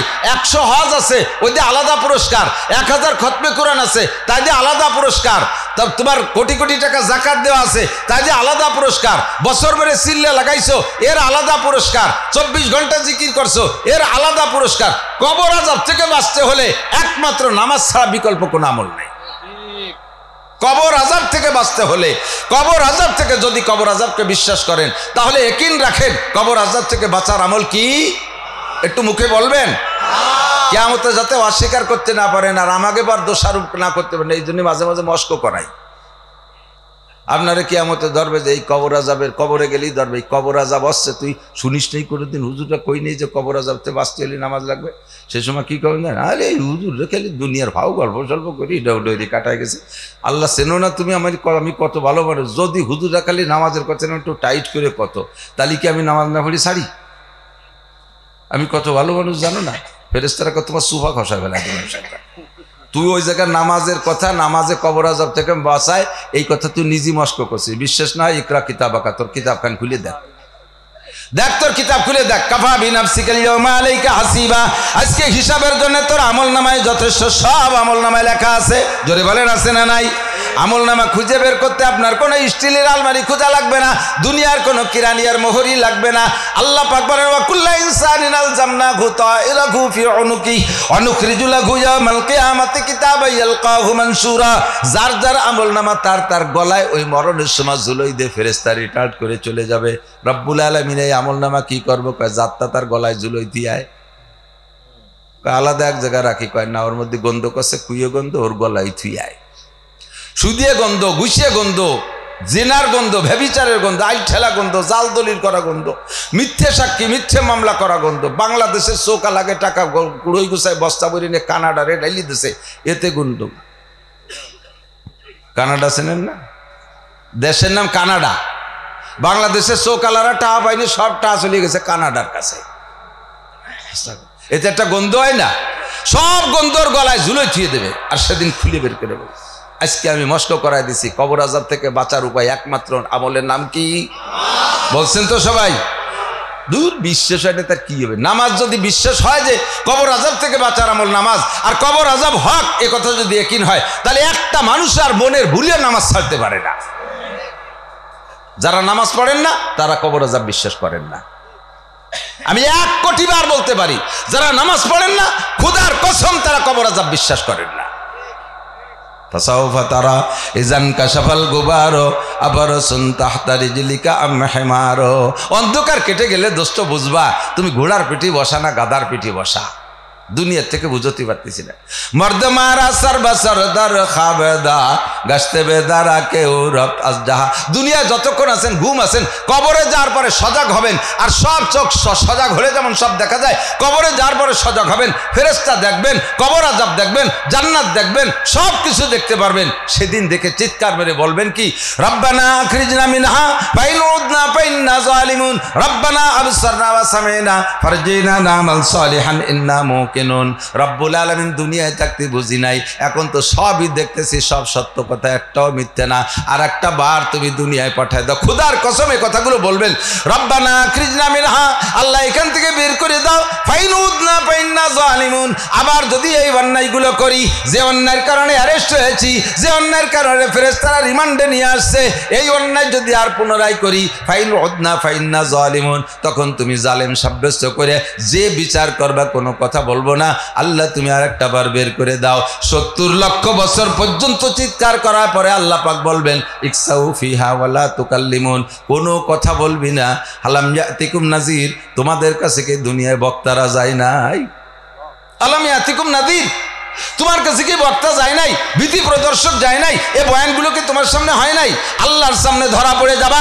আল্লাহর হাতে ধরা পড়ার পরে যখন আল্লাহ বলবেন আলাম ইয়াতিকুম নাযির, সেদিন মিথ্যা কথা বলার কোনো উপায় থাকবে না, স্বীকার করতে বাধ্য হবেন। ক্বালু বালা ক্বাদ জানা নাযির ফাকাযযাবনা ওয়া কুলনা মা নাযালাল্লাহু মিন শাই। জি আল্লাহ এসেছিলেন।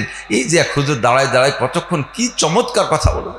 নামাজের কথা বলার সময় যুবকদের, সেও যুবক মানুষ, যুবকদের নামাজের জন্য দাওয়াত দিয়েছে, সে কেঁদেই ফেলছে। এরপরে আমাদের পুরান পরিচিত বুড়ো মাওলানা নাসির সাহেব, সেও কতভাবে চিৎকার করে বলেছিল, কিন্তু ফাকাযযাবনা ওয়া কুলনা মা নাযালাল্লাহু মিন শাই, এ কথাকে সত্য বলে মানতে পারি নাই, বুঝে আসে নাই যে সত্যি নামাজের কারণ, নামাজ না পড়ার কারণে এই শাস্তি, আর পড়তে পারলে, পড়া থাকলে এই প্রতিদান, এ কথাটা সেদিন বিশ্বাস হয় নাই। আর একটা বার তুমি বের করে দাও, আর কোনো দিন ভুল করবো না। আল্লাহ পাক বলবেন কাল্লা, আর কখনো হবে না। ইকসাউ ফিহা ওয়ালা তুকাল্লিমুন, পড়ে থাক, আমার সাথে কোনো কথাই বলবি না। উপায় নাই। কবর আযাব থেকে বাঁচতে হলে তাহলে 2 নম্বর কি বলেন, আমাদের 5টা পুরস্কারের ভিতরে 2 নম্বর পুরস্কার কবর আযাব থেকে মাপ। 3 নম্বর পুরস্কার হলো ইউতিহিল্লাহু কিতাবাহু বিয়ামিনি। এ ভাই ভালো করে মনে রাখেন, কিয়ামতের ময়দানে ডাইন হাতে আমলনামা ছাড়া কোনো উপায় হবে? বিশ্বাস হয়? ডান হাতে আমলনামা পাওয়ার জন্য আপনার 100 হজ যদি থাকে, ডান হাতে আমলনামা পাবেন না। 1000 খালি উমরা আছে, তাও ডান হাতে আমলনামা পাবেন না। লাখ খালি খতমে কোরআন আছে, তাও ডান হাতে আমলনামা পাবেন না। আপনি কোটি কোটি টাকা মাদ্রাসা মসজিদ করে দিয়েছেন, তাও ডান হাতে আমলনামা পাবেন না। ডান হাতে আমলনামা পার আমলের নাম হলো নামাজ। নবী পাক বলেন, কিয়ামতে ডাইন হাতে আমলনামা পাইতে হলে লাগবে নামাজ। আপনি কবেন, মনে মনে ভাবতেছেন বাম হাতটাকে পকেটের মধ্যে থুয়ে দেবো, আমলনামা আসলেও ধরবো না। তোমার ধরা লাগবে না দুদু, হাতরে মুড়াইয়া উল্টো পাশে ঘুরাইয়া বুকের মধ্যে দিয়ে ঢুকাইয়া ওই পাশে বাম হাত বের করে ওই দাঁত দিয়ে তোমার দেওয়া হবে আমলনামা। নিবানা যাবা কোথায়? ফাইরাল মাফার, কোথায় যাবা? যাওয়ার জায়গা আছে? ইন্টারনেটে দাবর দিলে দেশের সরকার চলে গেলে ইন্ডিয়া পাকিস্তান বিভিন্ন জায়গায় যে যারা থাকতেছে আমাকেও যদি আরো আপদ বিপদ আসে সরিয়ে চলে গেলাম, কিন্তু ওই মাঠেতে তো সারিজার কায়দা নাই, আছে কোনো জায়গা নাই। কাজেই ডাইন হাতে যার আমল নামা আসবে সেই পার পাবে। এবার ডাইন হাতে আমল নামা মানে জান্নাতের সার্টিফিকেট, বলেন আল্লাহু আকবার। পাইতে হলে লাগবে কি? জোর হলো না? 5 ওয়াক্ত নামাজ। নামাজ মানে কি? মাঝে মাঝে 1 ওয়াক্ত।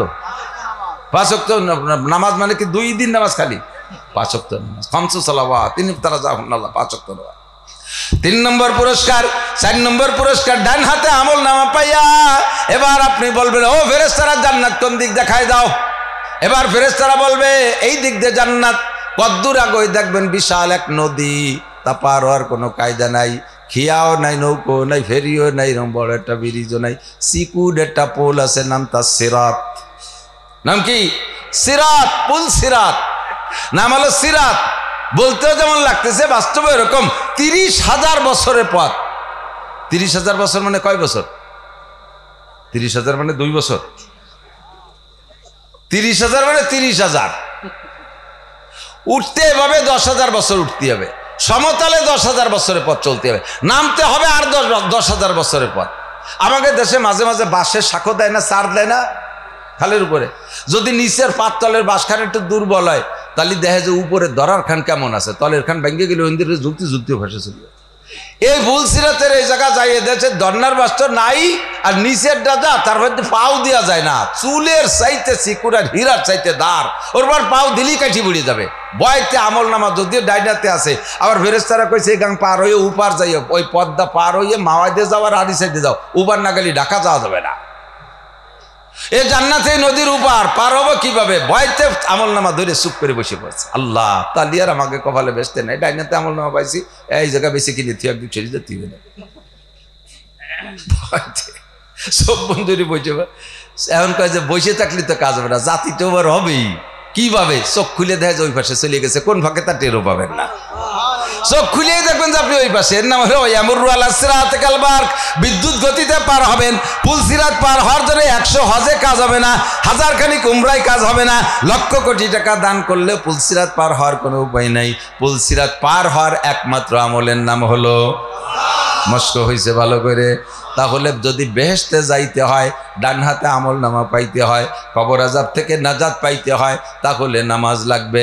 যদি কের এইসব জায়গা যাইতে না হয় আর এই পুরস্কার পাওয়ার দরকার না হয়, আমরা আমলিগির লোক, আমাদের ওগুলো টেনশন নেই, আমরা বিএনপির লোক, আমাদের তো কোনো চিন্তাই নেই, এবার তো আমরা নির্বাচনের আগেই আমরা জিতে গেছি, এরপরে আর কোনো 3 নম্বর সমস্যা নেই, আমরা এনসিপির লোক। এনসিপি একটা মহাসিপি হয়েছে, এর আলাদা একটা আহ্লাদ হয়েছে, কোনো আহ্লাদে কাম হবে না। ও জায়গায় একখান কার্ড লাগবে, এনসিপির কার্ডেও হবে না, আমলিগির কার্ডেও হবে না, জামাত ইসলামের কার্ডেও হবে না, বিএনপির কার্ড দেখালেও কাজ হবে না। আরে কোনো কার্ডে কাজ হবে না, একটা কার্ড লাগবে, সেই কার্ডের নাম হলো ডাইন হাতে আমল নামা। ইমানের কাঠ লাগবে, ঠিক কিনা? নামাজের কাঠ লাগবে। এইখানে পুল সিরাত পার উপার যাইয়া এখন বেসতে খুঁজে পাচ্ছে না, ফাঁকা চরের পর বঙ্গোপসাগর পর চরের পর ছাড়িয়ে দিয়েছে, বেসতে কোন দিক তালাশ করে পাচ্ছে না, এমন কোনো বিপদ না। ডাইরেক্ট ইয়াদখুলুল জান্নাতা বিগাইরি হিসাব। এই সমস্ত মানুষের কোনো হিসাব হবে না, মিজানের দালি পাল্লায় দাঁড় হওয়া লাগবে না, বিনা হিসাবে জান্নাতি, বিনা হিসাবে জান্নাতি। বলবেন না সুবহানাল্লাহ? আল্লাহু আকবার। সাল্লু বিল্লাইলি ওয়ান নাসু নিয়াম। রাতের বেলা ডাকবেন আল্লাহর কাছে, মুনাজাত করবেন, আল্লাহ গুনাহে বেআদদ রাবার বাস্তাম, গুনাহে বেআদদ রাবার বাস্তাম, হাজারাবার তওবা হা শিকস্তাম, ইলাহি গর কে দরিয়ায়ে গুনাহম, তুমি দানি খুদ হস্তি গওয়াহম, জিমানদারাদ সাগে নসরানিয়ার কে হস্ত। আরে গুনাহ দূর, একজন মানুষের নিজেকে নিজে আমি অপরাধী মনে করি না। প্রত্যেকটা মানুষের স্বভাব, আমি কোনো গুনাই করি না। গুনাহ তো করে মাইজি কাকা, গুনাহ করে লালটু, গুনাহ করে বল্টু, উনি 7 দোয়াতে তলিরাটি কয় যে ওরকম আকাম আমরা করি না, নামাজ না বললি কি ওরকম আকাম আমরা করি না। হয়তো বেশির বেশি একটু সুদ খাই, সুযোগ পাইলে একটু ঘুষ খাই, মাঝে মাঝে একটু সপ্তাহে 2 বার একটু গাঁজা বা খাই, তেমন আকাম করি না। বাদ দিলে কি, বাদজা দিলে কি, আবার তুমি নিজে 7 দোয়াতে তলিরাটি। আল্লাহু আকবার। নিজেকে নিজে গুনাহগার মনে। কাসেম নানুতুবি রহমাতুল্লাহ আলাইহি আমাদের এশিয়া মহাদেশের ভিতরে সবচেয়ে প্রবীণ, সবচেয়ে বড় কওমি মাদ্রাসা দারুল উলুম দেওবান। প্রতিষ্ঠাতা কাসেম নানুতুবি রহমাতুল্লাহ আলাইহি। উনি একদিন মোনাজাতের ভিতরে কাঁদতেছে কইয়া, রাস্তায় একটা কুত্তো দেখিয়া, কুত্তরে দেখে বলতেছে জেমানদারাদ সাগে নাসরানিয়া। আর ওই কুত্তটা ছিল এক নাসারা খ্রিস্টানের কুত্তো।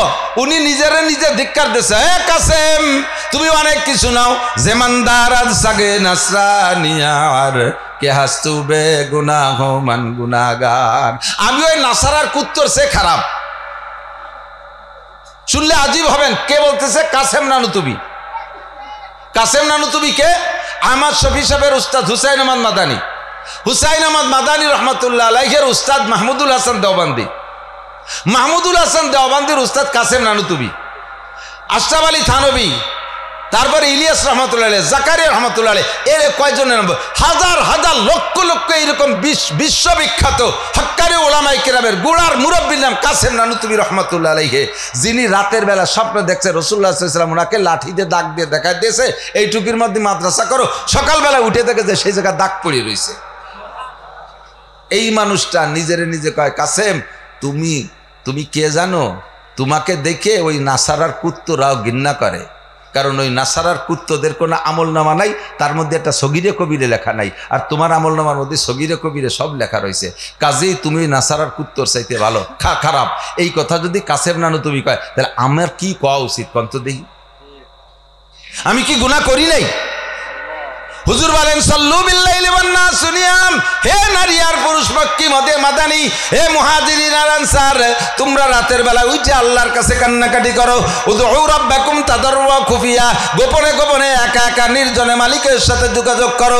আরামের শান্তির বিছানায় ছেড়ে দাও। তাতে জাফা জুনুবুহুম আনিল মাদাজি ইয়াদউনা রাব্বাহুম খাওফান ওয়া তামা।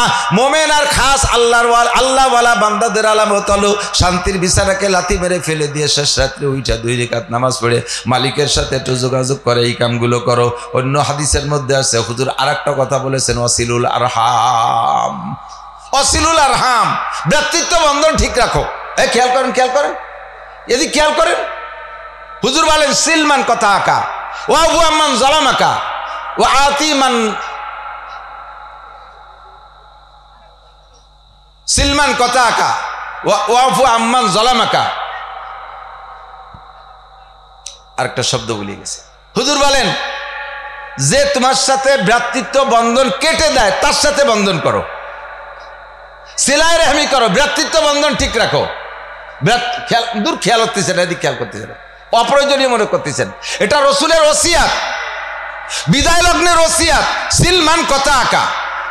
আমরা সম্পর্ক রাখি কার সাথে? যে আমার সাথে সম্পর্ক রাখে আমি তার সাথে রাখি। আর হুজুর বলেন যে সম্পর্ক কেটে দেয় তার সাথে রাখো, তার সাথে সম্পর্ক গড়ো। বাড়ির 5 কেজি মিষ্টি নিয়ে গেছেন,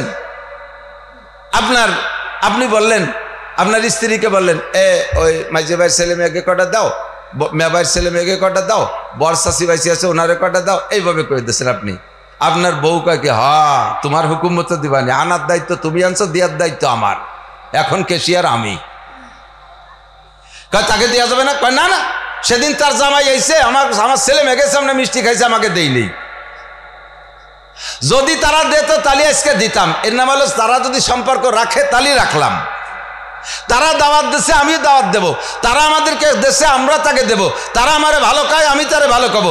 এটা তো স্বাভাবিক, এটা তো নর্মাল, এটা তো করা লাগে না, এ তো হয়েই যায়। কিন্তু হুজুর বললেন যে সম্পর্ক রাখতে চায় না তার সাথে সম্পর্ক গড়ার চেষ্টা করো। যে তোমার এরকম দেয় না তারে তুমি দাও, তাহলে নফসের সাথে জিহাদ হবে। ওয়াফু আম্মান জালামাকা ও আহসিন ইলা মান আসা ইলাইক। পাইছি, মনে পড়ছে 3টা। হুজুর বললেন 1 নম্বরে সিলমান কথা আকা, ভ্রাতৃত্ব বন্ধন করো, ওই হাদিসের মধ্যে আছে।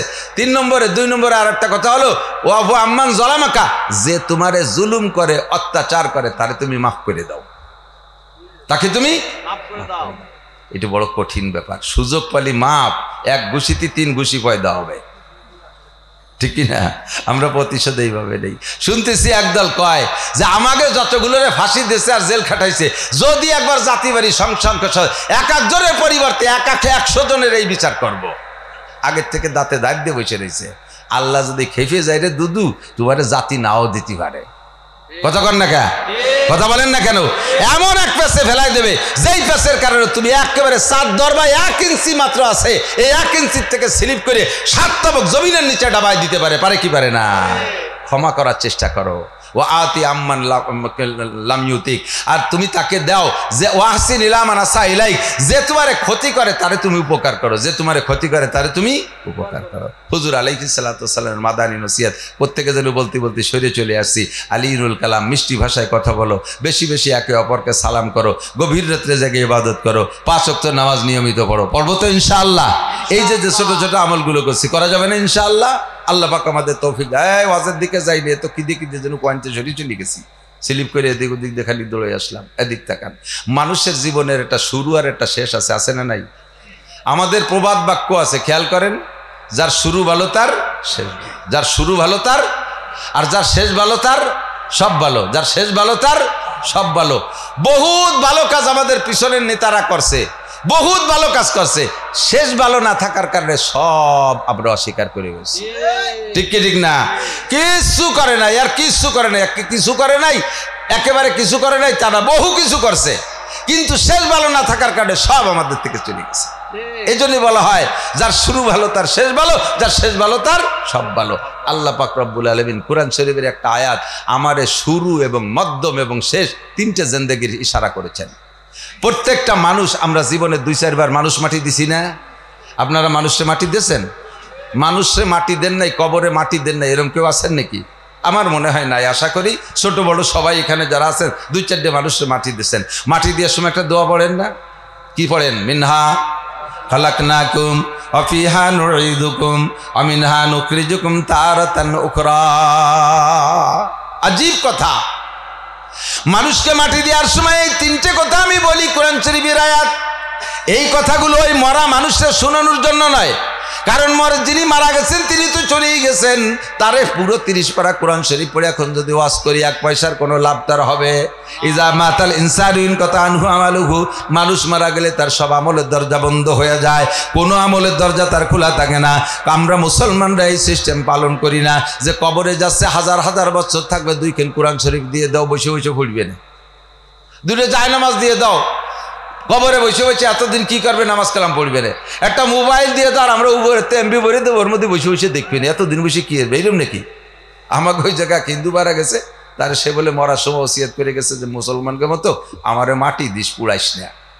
তো তার ছেলে মেয়েরা ওইভাবে সত্যি মাটি দিয়েছে, দেওয়ার সময় চাইরে না পয়সা, চাইরে না চেনেন তো, মুরব্বীরা তো চাইরে না চেনেন, 1 টাকা চাইরে 100 কি চাইরে না পয়সা, আর 2 প্যাকেট বিড়ি, আর একটা মেজ, আর একটা তাস দিয়ে দিয়েছে, 1 প্যাকেট তাস, যে বসে বসে এতদিন কি করবে, রোদ বসে বসে কাজ করতে, বিড়ি খাবে আর তাস খেলবে। এমন কোনো ব্যবস্থা আছে নাকি কবরে? এই লম্বা একটা টাইম কবরে থাকতে হবে। ও দোস্ত, মানুষে যারে মাটি দিচ্ছি তাকে উদ্দেশ্য করে আমরা বলি মিনহা খলাকনাকুম। কথা তো আল্লাহর, কথা কার? আমাদের কথা, আমরা না খেলে আমরা নকল করতেছি। আল্লাহ পাক বলেন, হে মানুষ, মিনহা খলাকনাকুম, যেই মাটি তোমারে দেওয়া হচ্ছে এই মাটি থেকে তোমারে বানানো, এই মাটি থেকে তোমারে বানানো। অফিহা নুঈদুকুম, দুনিয়ায় কিছুদিন ঘুরে আবার তোমারে মাটির মধ্যে এনেই ছাড়বো, আর মাটি পর্যন্তই শেষ না। মিনহা নুখরিজুকুম তারাতান উখরা। খুব খেয়াল করতে হবে, দিক তাকান। আল্লাহ বলেন মিনহা খলাকনাকুম, মাটি থেকে মানুষ বানাইছে। কি থেকে? কি থেকে? মাটি থেকে। মানুষ দামি না ফেরেশতা দামি? হুজুর বলছে, খেয়াল করেন নাই? মানুষ দামি, মাটি কি বলে, ফেরেশতা দামি না মানুষ দামি? জিন দামি না মানুষ দামি?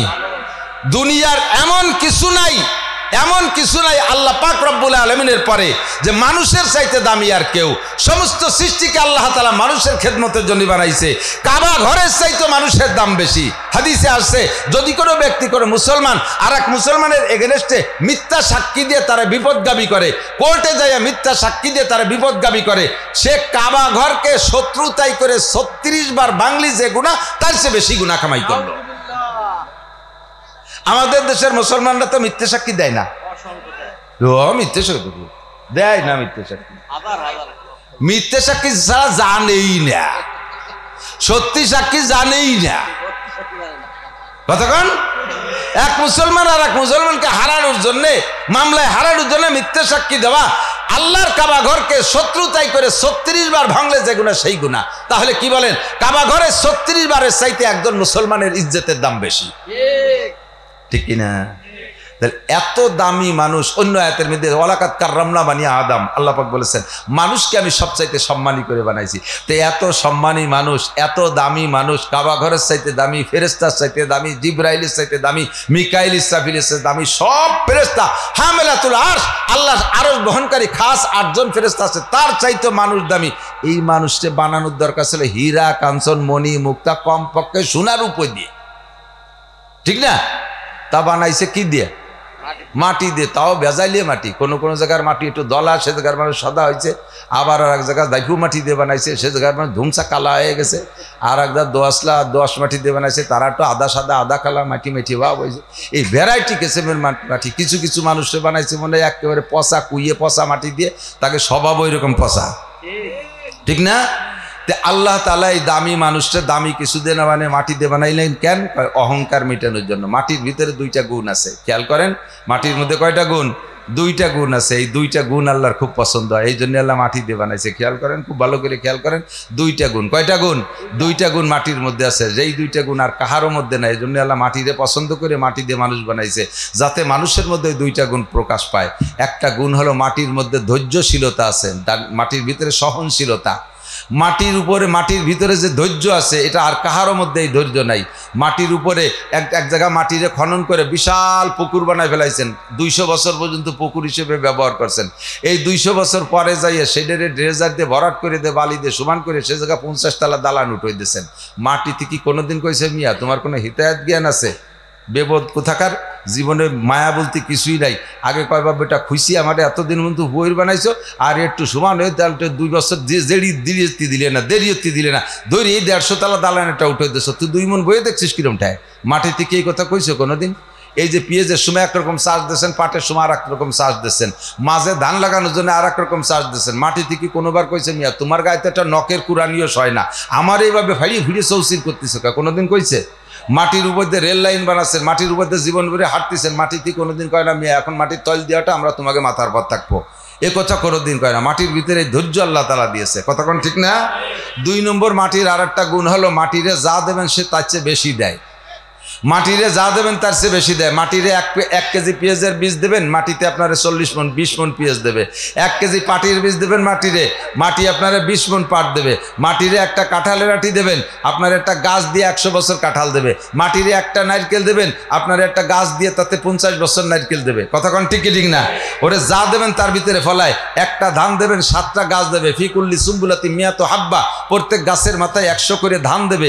একটা ধান দিলে মাটিতে 700 ধান দেয়। এই আমানতদারি মাটির মধ্যে আছে। আর আগুনের ভিতরে সম্পূর্ণ বিপরীত। কথা বলেন, আগুনের ভিতরে একটা ধান দিলে 500 ধান হয়, যেটা দেবে সেটারও পুরো ছাই বানায় ফেলায় দেয়, ঠিক না? মাটির আগুনের ভিতরে নম্রতা আছে, অহংকার এখানে ছাড়িয়ে দিলেও নিচের দিক যায় না, উপর দিক যায়, ঠিক না? আগুনের ভিতরে অহংকার। জিনকে বানাইছে, শয়তানকে বানাইছে আগুন দিয়ে, তার ভিতরে খেয়ানত আর অহংকার আছে। এই জন্য আল্লাহ তাআলা মানুষ বানাইছে মাটি দিয়ে, যাতে মাটির ভিতরে নম্রতা, ভদ্রতা এবং আমানতদারি পায়। কিন্তু দুঃখের বিষয় হলো এই মাটির বানাইনে মানুষের ভিতরে খেয়ানত পরিপূর্ণ আছে, অহংকারও পরিপূর্ণ আছে। যে আশায় আল্লাহ পাক মাটি দিয়ে মানুষ বানাইছে, আল্লাহ পাকের সেই আশা পূরণ করলো না মানুষে। যুবকরা বেয়াদবি করে, যুবক থাম, জ্ঞান দেয়া লাগবে না, বাসা পাল্টায় দিছে। আগে তো আমাদের, আমরা যখন ছোট ছিলাম, মুরব্বীরা ধমক দিলি ভয়তে কোন দিক দিয়ে কিরা কোন দিক দৌড়বে তার ঠিক ছিল না। মুরব্বীরা কথা কন না কেন, একটু কাছের কড়ি একটু মাইটিয়ে কড়ি খেলতেন, মনে আছে? যদি বড় কাকা মাঝে কাকা আসতো, ওরে বাবা পার শব্দ শুয়ে ফেন খুলিয়ে তুইয়ে স্যান্ডেলের তো ছেলই না, বাগান ছিঁড়ে 3 মাইল দৌড়েতাম, 2 দিনের মধ্যে বাড়ি যেতাম না। এই ছিল আগেরই অবস্থা। আর এখন ছেলে আর বাপে একসাথে মার্বেল খেলে।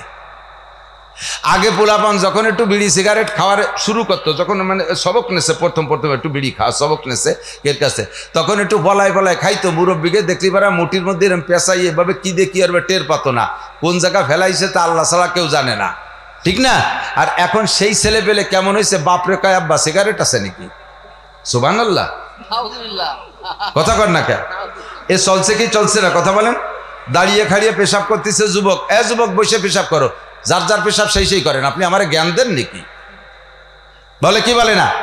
শেখ সাদি রহমাতুল্লাহ আলাইহি বলেন, না শায়দ বনিয়া দমে খাকে জাদ কেদার সার কোনাদ কে বেরোতুন দিও বাদ তুরাবা চুনি তুন দিও সরকাশি না পেন্দা রমজ খা কিয়া জাতেশি।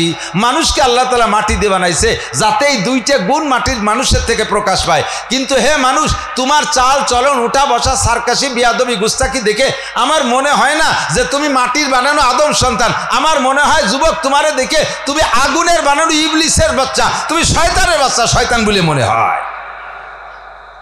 কথা বললে নিষেধ করলে আরো লাভ দিয়ে ওঠে। বসে পেশাব করতে গেলে দাঁড়ায় পেশাব করে, দাঁড়ায় পেশাব করতে যে বসতে গেলে ফিরে ঘুরিয়ে আপনার দিক ফিরে দাঁড়াবে, আর এক বিপদ। ঠিক কি ঠিক না? পাক মাটি থেকে মানুষের বানাইছে যাতে মানুষের মধ্যে অহংকার না থাকে। কি দিয়ে বানাইছে কন্ত? মাটি, ডাইরেক্ট মাটিও না, ওই মাটির ভিতরে তো ফসল, সেই ফসল খাওয়াইয়া মানুষ নামে একটা মেশিনের ভিতরে দিয়া সেই খাবারে আবার রিফাইন করে তার ভিতরে তো একটু পচা পানি বানাইছে। সেই পচা পানির নাম মিন নুতফা, তাকে বলা হয় নুতফা। আল্লাহকে মিন নুতফা, লাস্টে মাটি দিয়ে সরাসরি যদি আজকে পুতুলির মতো বানাই দিতাম তাও একটা শান ছিল। তোমারে সেই মাটির ভিতরে ফসল বানাইয়া, ফসলের থেকে ফসলের খাবার বানাইয়া তোমার আব্বা মার পেটের মধ্যে দিয়া সেই জায়গা থেকে তাই সেই খাদ্যকে আবার রিফাইন করে একটু বীর্য বানাইছি।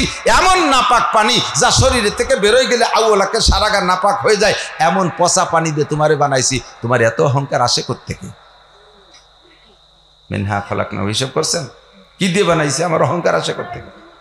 এরপরে আল্লাহ পাক বলেন বানাইছি, কিন্তু তুমি মনে করো না যে দুনিয়ার জিন্দেগি শেষ। অফিহা নুইদুকুম, অফিহা নুইদুকুম। খেয়াল করেন আয়াতের তর্জমা, আল্লাহ পাক বলেন নাই যে অফিহা তাউদুন, তোমরা মাটির মধ্যে আবার ফিরে আসবা, এ কথা বলে নাই।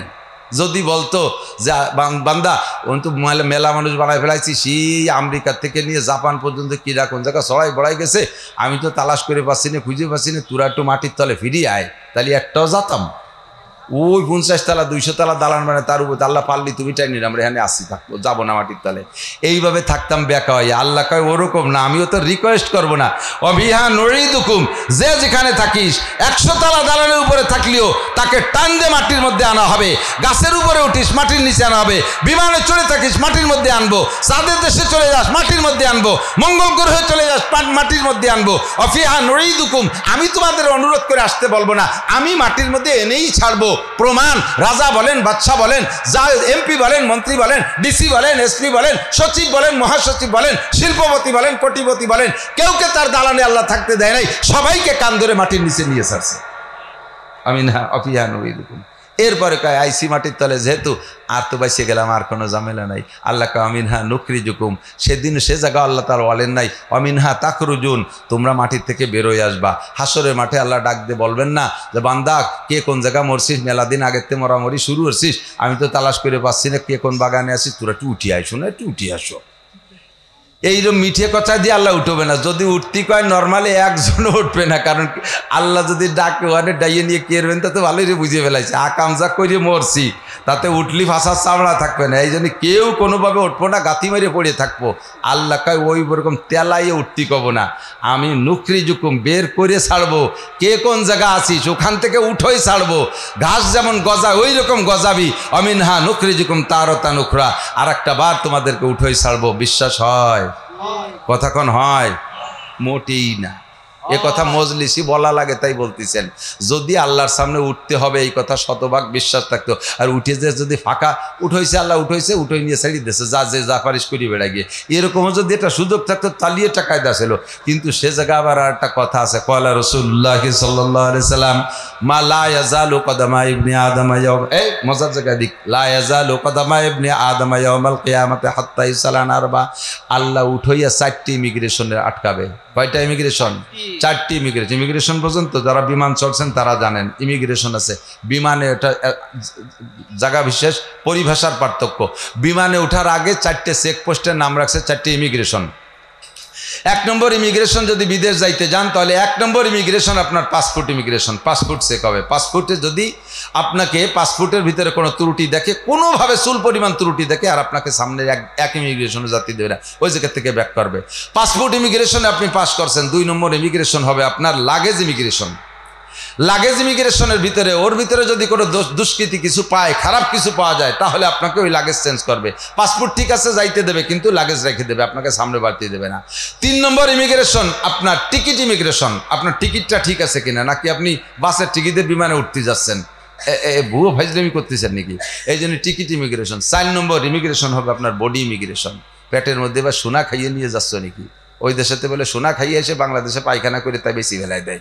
কে আইসা দামি গু চিনতে হতে পারেন? সোনা খাইয়ে আইসা পেটের মধ্যে সোনা ঢুকেছে নাকি? গাঁজা এবার খাইয়ে এসে বলে এবার অপারেশন করে বের করে, আস্তাগফিরুল্লাহ। তো এই যে ইমিগ্রেশন 4 নম্বর হলো বডি ইমিগ্রেশন। এই 4 ইমিগ্রেশন, 1 ইমিগ্রেশন বাকি থাকতে আপনাকে বিমানে উঠতে দেবে না। কথা কোন ঠিক কি ঠিক না? আমি আটকা খেয়ে গেছিলাম একবার, কয়েক বছর আগে। বাংলাদেশ সরকার, এই আমলিক সরকার থাকতে নির্বাচনের 5-7 দিন আগের থেকে বাংলাদেশের মাহফিল বন্ধ করে দিয়েছে। হুজুররা কোনো মাহফিল করতে পারবে না। তো চিন্তা করলাম যে মাহফিল যখন বাংলাদেশে করতে দেবে না, যারা মাহফিল করতে দেবে না তাকে ভোটই বা দেবো কীর্তি নিয়ে। তো এই দেশেই থাকবো না, সুযোগ পেয়ে চলে গেলাম মালয়েশিয়া ওই নির্বাচনের সময়। তো মালয়েশিয়া যাওয়ার পথে মানে মাহফিলের দাওয়াতে গেছি, আলহামদুলিল্লাহ। এই মকসেদপুরের ছেলেপেলেরা ওরা দাওয়াত দিয়েছিল। তো ওখানে যাওয়ার সময় বিমানে উঠবো, সব 3 ইমিগ্রেশনে পাস করছি, কিন্তু বডি ইমিগ্রেশনে ধরা পড়ে গেছি। যখনই আমার বডির দিকে মেশিন ধরে লাল বাতি জ্বলে ওঠে, ক্রিং ক্রিং করে ওঠে। যারা আমার বডি ইমিগ্রেশন করতেছে সবই আমার চেনে, আমার অশোনে। ওরাও লজ্জা পাচ্ছে। ঘটনা কেন কইতে তো পারে না, পাবলিকলি তো কত যে সব খুলিয়ে ফেলেন। জামাও খুলে দেখাইছি, গেঞ্জি খুলে দেখাইছি, আর তো কিছু খোলার নাই। ফিরে আবার সে সবগুলো পরিটরে বললাম এবার মাপ দি, এবারও মেশিন ধরছে, ক্রিং ক্রিং করে ওঠে। বড় বেকায়দা। সবাই আমার দিক চেয়ে রয়েছে, হুজুর যেন কি আকাম করতে যাচ্ছে এবারে বিদেশ। ভয় পান পরান কাঁপতেছে। আল্লাহ লজ্জাতে যে আবার দৈরি টৈরি আটকায় না ফেলেছে। বডি ইমিগ্রেশনে ধরা পড়তেছি কেন? কিচ্ছু নাই পকেটে, চাবি চুবি কলম টলম সব। এর মধ্যে ফেরেস্তা পাল্টে গেল। ওরা যারা এতক্ষণ পরীক্ষা করছে, এই ফেরেস্তা পাল্টা একটা মহিলা ফেরেস্তা পাঠাইছে। এই মহিলা এসে একটা মেশিন এনে আমার দিকে এরম ধরে একটা লাইট মারলো। লাইট মেরে কয় হুজুর আপনার বুক পকেটে দেখেন ছোট্ট একটা এই আছে, ডায়েরি আছে। এই ডায়েরির ডায়ালের মধ্যে দেখেন এখান ব্লেড আছে। ওই ব্লেডে আপনারে আটকায় ফেলেছে। সত্যি খুলে দেয় যে ডায়ালের ভিতরে একখান ব্লেড, তা পুরন জং পড়ে গেছে। কবে যেন নখ কাটছি কোন জায়গায়, তা ফাতে কাটে ফেলালি ক্ষতি হবে বলে ওর মধ্যে দিয়ে দিছি। তার বেরোতে আমার মনে নেই। আমার বডি ইমিগ্রেশন আটকায় ফেলাইছে। আমি আজীব হয়ে গেলাম। আল্লাহ, এই মহিলা কত বড় বুজুর্গ। আইসি চাইয়া আমার এই জায়গা থেকে ব্লেড খুঁজে বের করে ফেলাইছে। আমি সেখান থেকে ওয়াজ কালেকশন করছি। দোস্ত, দুনিয়ার মানুষের বিমানের গাড়িতে, বিমানে উঠতে তার আগে একটু বাসে নেয়, খানিক দূর বাসে নিয়ে তারপরে বিমানে উঠায়। তুই এই বাসে উঠার আগে, বিমানের বাসে উঠার আগেই আমাকে 4টে ইমিগ্রেশনে আটকায়। একটা ইমিগ্রেশন বাকি থাকতে আমাকে সামনে যাইতে দেয় না। নবী পাক এই কথাই বলেন, কিয়ামতের মাঠে তুমি আল্লাহ পাক উঠাবেন তোমাকে, নুখরিজুলাহুম ইয়াউমাল কিয়ামা, কিয়ামতে উঠানো হবে। উঠায় উন্মুক্ত ছেড়ে দেওয়া হবে না। যার খুশি যেদিকে চলে যাও, দেখো জান্নাত যার কার্ডটা কোন দিকে আছে খুঁজে নাও। অত সস্তা না। 4টি প্রশ্নের জবাব দিতেই হবে। 4টি ইমিগ্রেশনে আপনাকে আটকানো হবে। 1 নম্বরে আন উমরিহি ফি মাফনা, গোটা জিন্দেগির হিসাব দিয়ে যাও। বহুবার শুনেছেন, একটু ভাবেন তো। আমারই কাছ থেকে মনে হয় 100 বার শুনেছেন এই হাদিস। একটু ভেবে দেখেন আমি কি বলছি এতদিন পর্যন্ত। আজকে একটু নতুন করে ভাবেন। কারাহাবা কলকিয়ারি জুমলা রাস বা খোদা তদবির হিলা কায়রাওয়াস। এই 70 বছর জিন্দেগিতে আমার কোনো কিছুতে কোনো ত্রুটি নাই। আমার জামা কাপড় ময়লা থাকলে আমি নিজে হাতে দিয়ে পরিষ্কার করি, জামাটা আয়রন করে ব্যবহার করি, লুঙ্গিটা পরিষ্কার করে ব্যবহার করি, জুতো জোড়া ময়লা হয়ে গেলে মুসির কাছে নিয়ে কালি করাই। আমার কোনো কিছুতে কোনো ত্রুটি নাই। আমার বেড বিছানা পরিষ্কার, আমার আলনার কাপড়গুলো সুসজ্জিত, আমার খাবার দাবারে কোনো ত্রুটি নাই। দোকানপাটে ব্যবসা করি, মালগুলো কি সুন্দর সাজানো। আমার ঘর বাড়িতে ডেকোরেশন কত সুন্দর করেছি, টাইলস মোজাইক বাথরুম সবকিছু সুন্দর করে করেছি। কিন্তু আমার কোরআন শরীফ পড়া শুদ্ধ নাই। আমার কোরআনকে আমি সুন্দর করি নাই। আমার নামাজকে আমি সুন্দর করে সাজাই নাই। আমার পর্দা পশিদাকে আমি সুন্দর করে সাজাই নাই। আমার রুজি রেজেকের দপ্তরকে আমি সুন্দর করে সাজাই নাই। দুনিয়ার সব কিছু আমার পরিপাটি, ধর্মের বেলায় এসে আমার সব কিছু অপরিপাটি। একটু চক্ষু বন্ধ করে হাত দেন বাবা। ইংলিশে, বুড়ো মানুষ ইংলিশে পত্রিকা পড়ে। সেই ব্রিটিশ আমলে বিএ পাস, গল্প মরে আমি ব্রিটিশ পিরিয়ডের বিএ পাস। ইংরেজিতে অবিরাম। এই রিটার্ডের পরও শীতে শুয়ে শুয়ে বাংলা পত্রিকায় তৃপ্তি পায় না, ইংলিশ পত্রিকা পড়ে। কাকা আলহামদুলিল্লাহ পড়েন দি, দামা হানিকারটা হাই সাইডি দিয়া সাদরাই করেছি। তা আসেন মসজিদি তবলিগ জামাত এসে মস্ক করতেছে, বইছিলাম ওই না গালে আসে না। এই জায়গায় আসলে মুহি প্যারালাইসিস আসে। এই জায়গায় আসলে মুখে প্যারালাইসিস কাকা আত্মীয় বলেন পারি না, দোয়া কুনুত পারি না, কি পারো তাই। তোমাকে ইংরেজি পত্রিকায় কবরে যাব মাফ করতে পারবে না, কিয়ামতের ময়দানে তোমাকে ইংলিশ পত্রিকায় পার করতে পারবে না। তোমাকে যা শিখতে হবে প্রথম ফার্স্ট ইমিগ্রেশন কবরের জিন্দেগিতে, কবরে দেয়া মার রব্বুকা জবাব দিতে হবে, আমা দিনুকা জবাব দিতে হবে, আমান হাদার রাজুলুল্লাযী বুইসা ফীকুম আমান নবিয়ুকা, এই প্রশ্নের জবাব তোমাকে দিতে হবে। দুনিয়ার সব কিছু সুন্দর, এই জায়গায় এসে তুমি কেন অসুন্দর জবাব দিয়ে যাও। 2 নম্বর ইমিগ্রেশনে যুবক আমার প্রাণপ্রিয় বন্ধু, যুবকরা ভালো করে মনে রাখো, আরে এদিক ওদিক খেয়াল করো না, আমার দিক তাকাও। আনসাবাবি ফিমা আবলা, 2 নম্বর প্রশ্ন হবে তোমাকে 70 বছরের জিন্দেগির হিসাব তো আগে হবে, এবার তার ভিতরে থেকে আবার আলাদা একটা টাইম আল্লাহ বের করবে। ওই টাইমটা হলো তোমার যৌবনকাল। যৌবনকাল কোথায় কাটাইছো? ইম্পর্টেন্ট টাইম এইটা। যৌবনকালে ভালো কাজও যেমন বেশি করা যায়, মন্দ কাজও বেশি করা যায়। বাইসাইকেল চালাইয়া উড়াকান দিয়েও যাওয়া যায়, বাইসাইকেল চালাইয়া বিশ্ব ইস্তেমায়ও যাওয়া যায়। কথা বলেন? বাইসাইকেল চালাইয়া তুমি 100 কিলোমিটার দূরে যে কোনো দুর্গা পূজা, কালী পূজা, সরস্বতী পূজা, লক্ষ্মী পূজায় অংশগ্রহণ করতে পারো।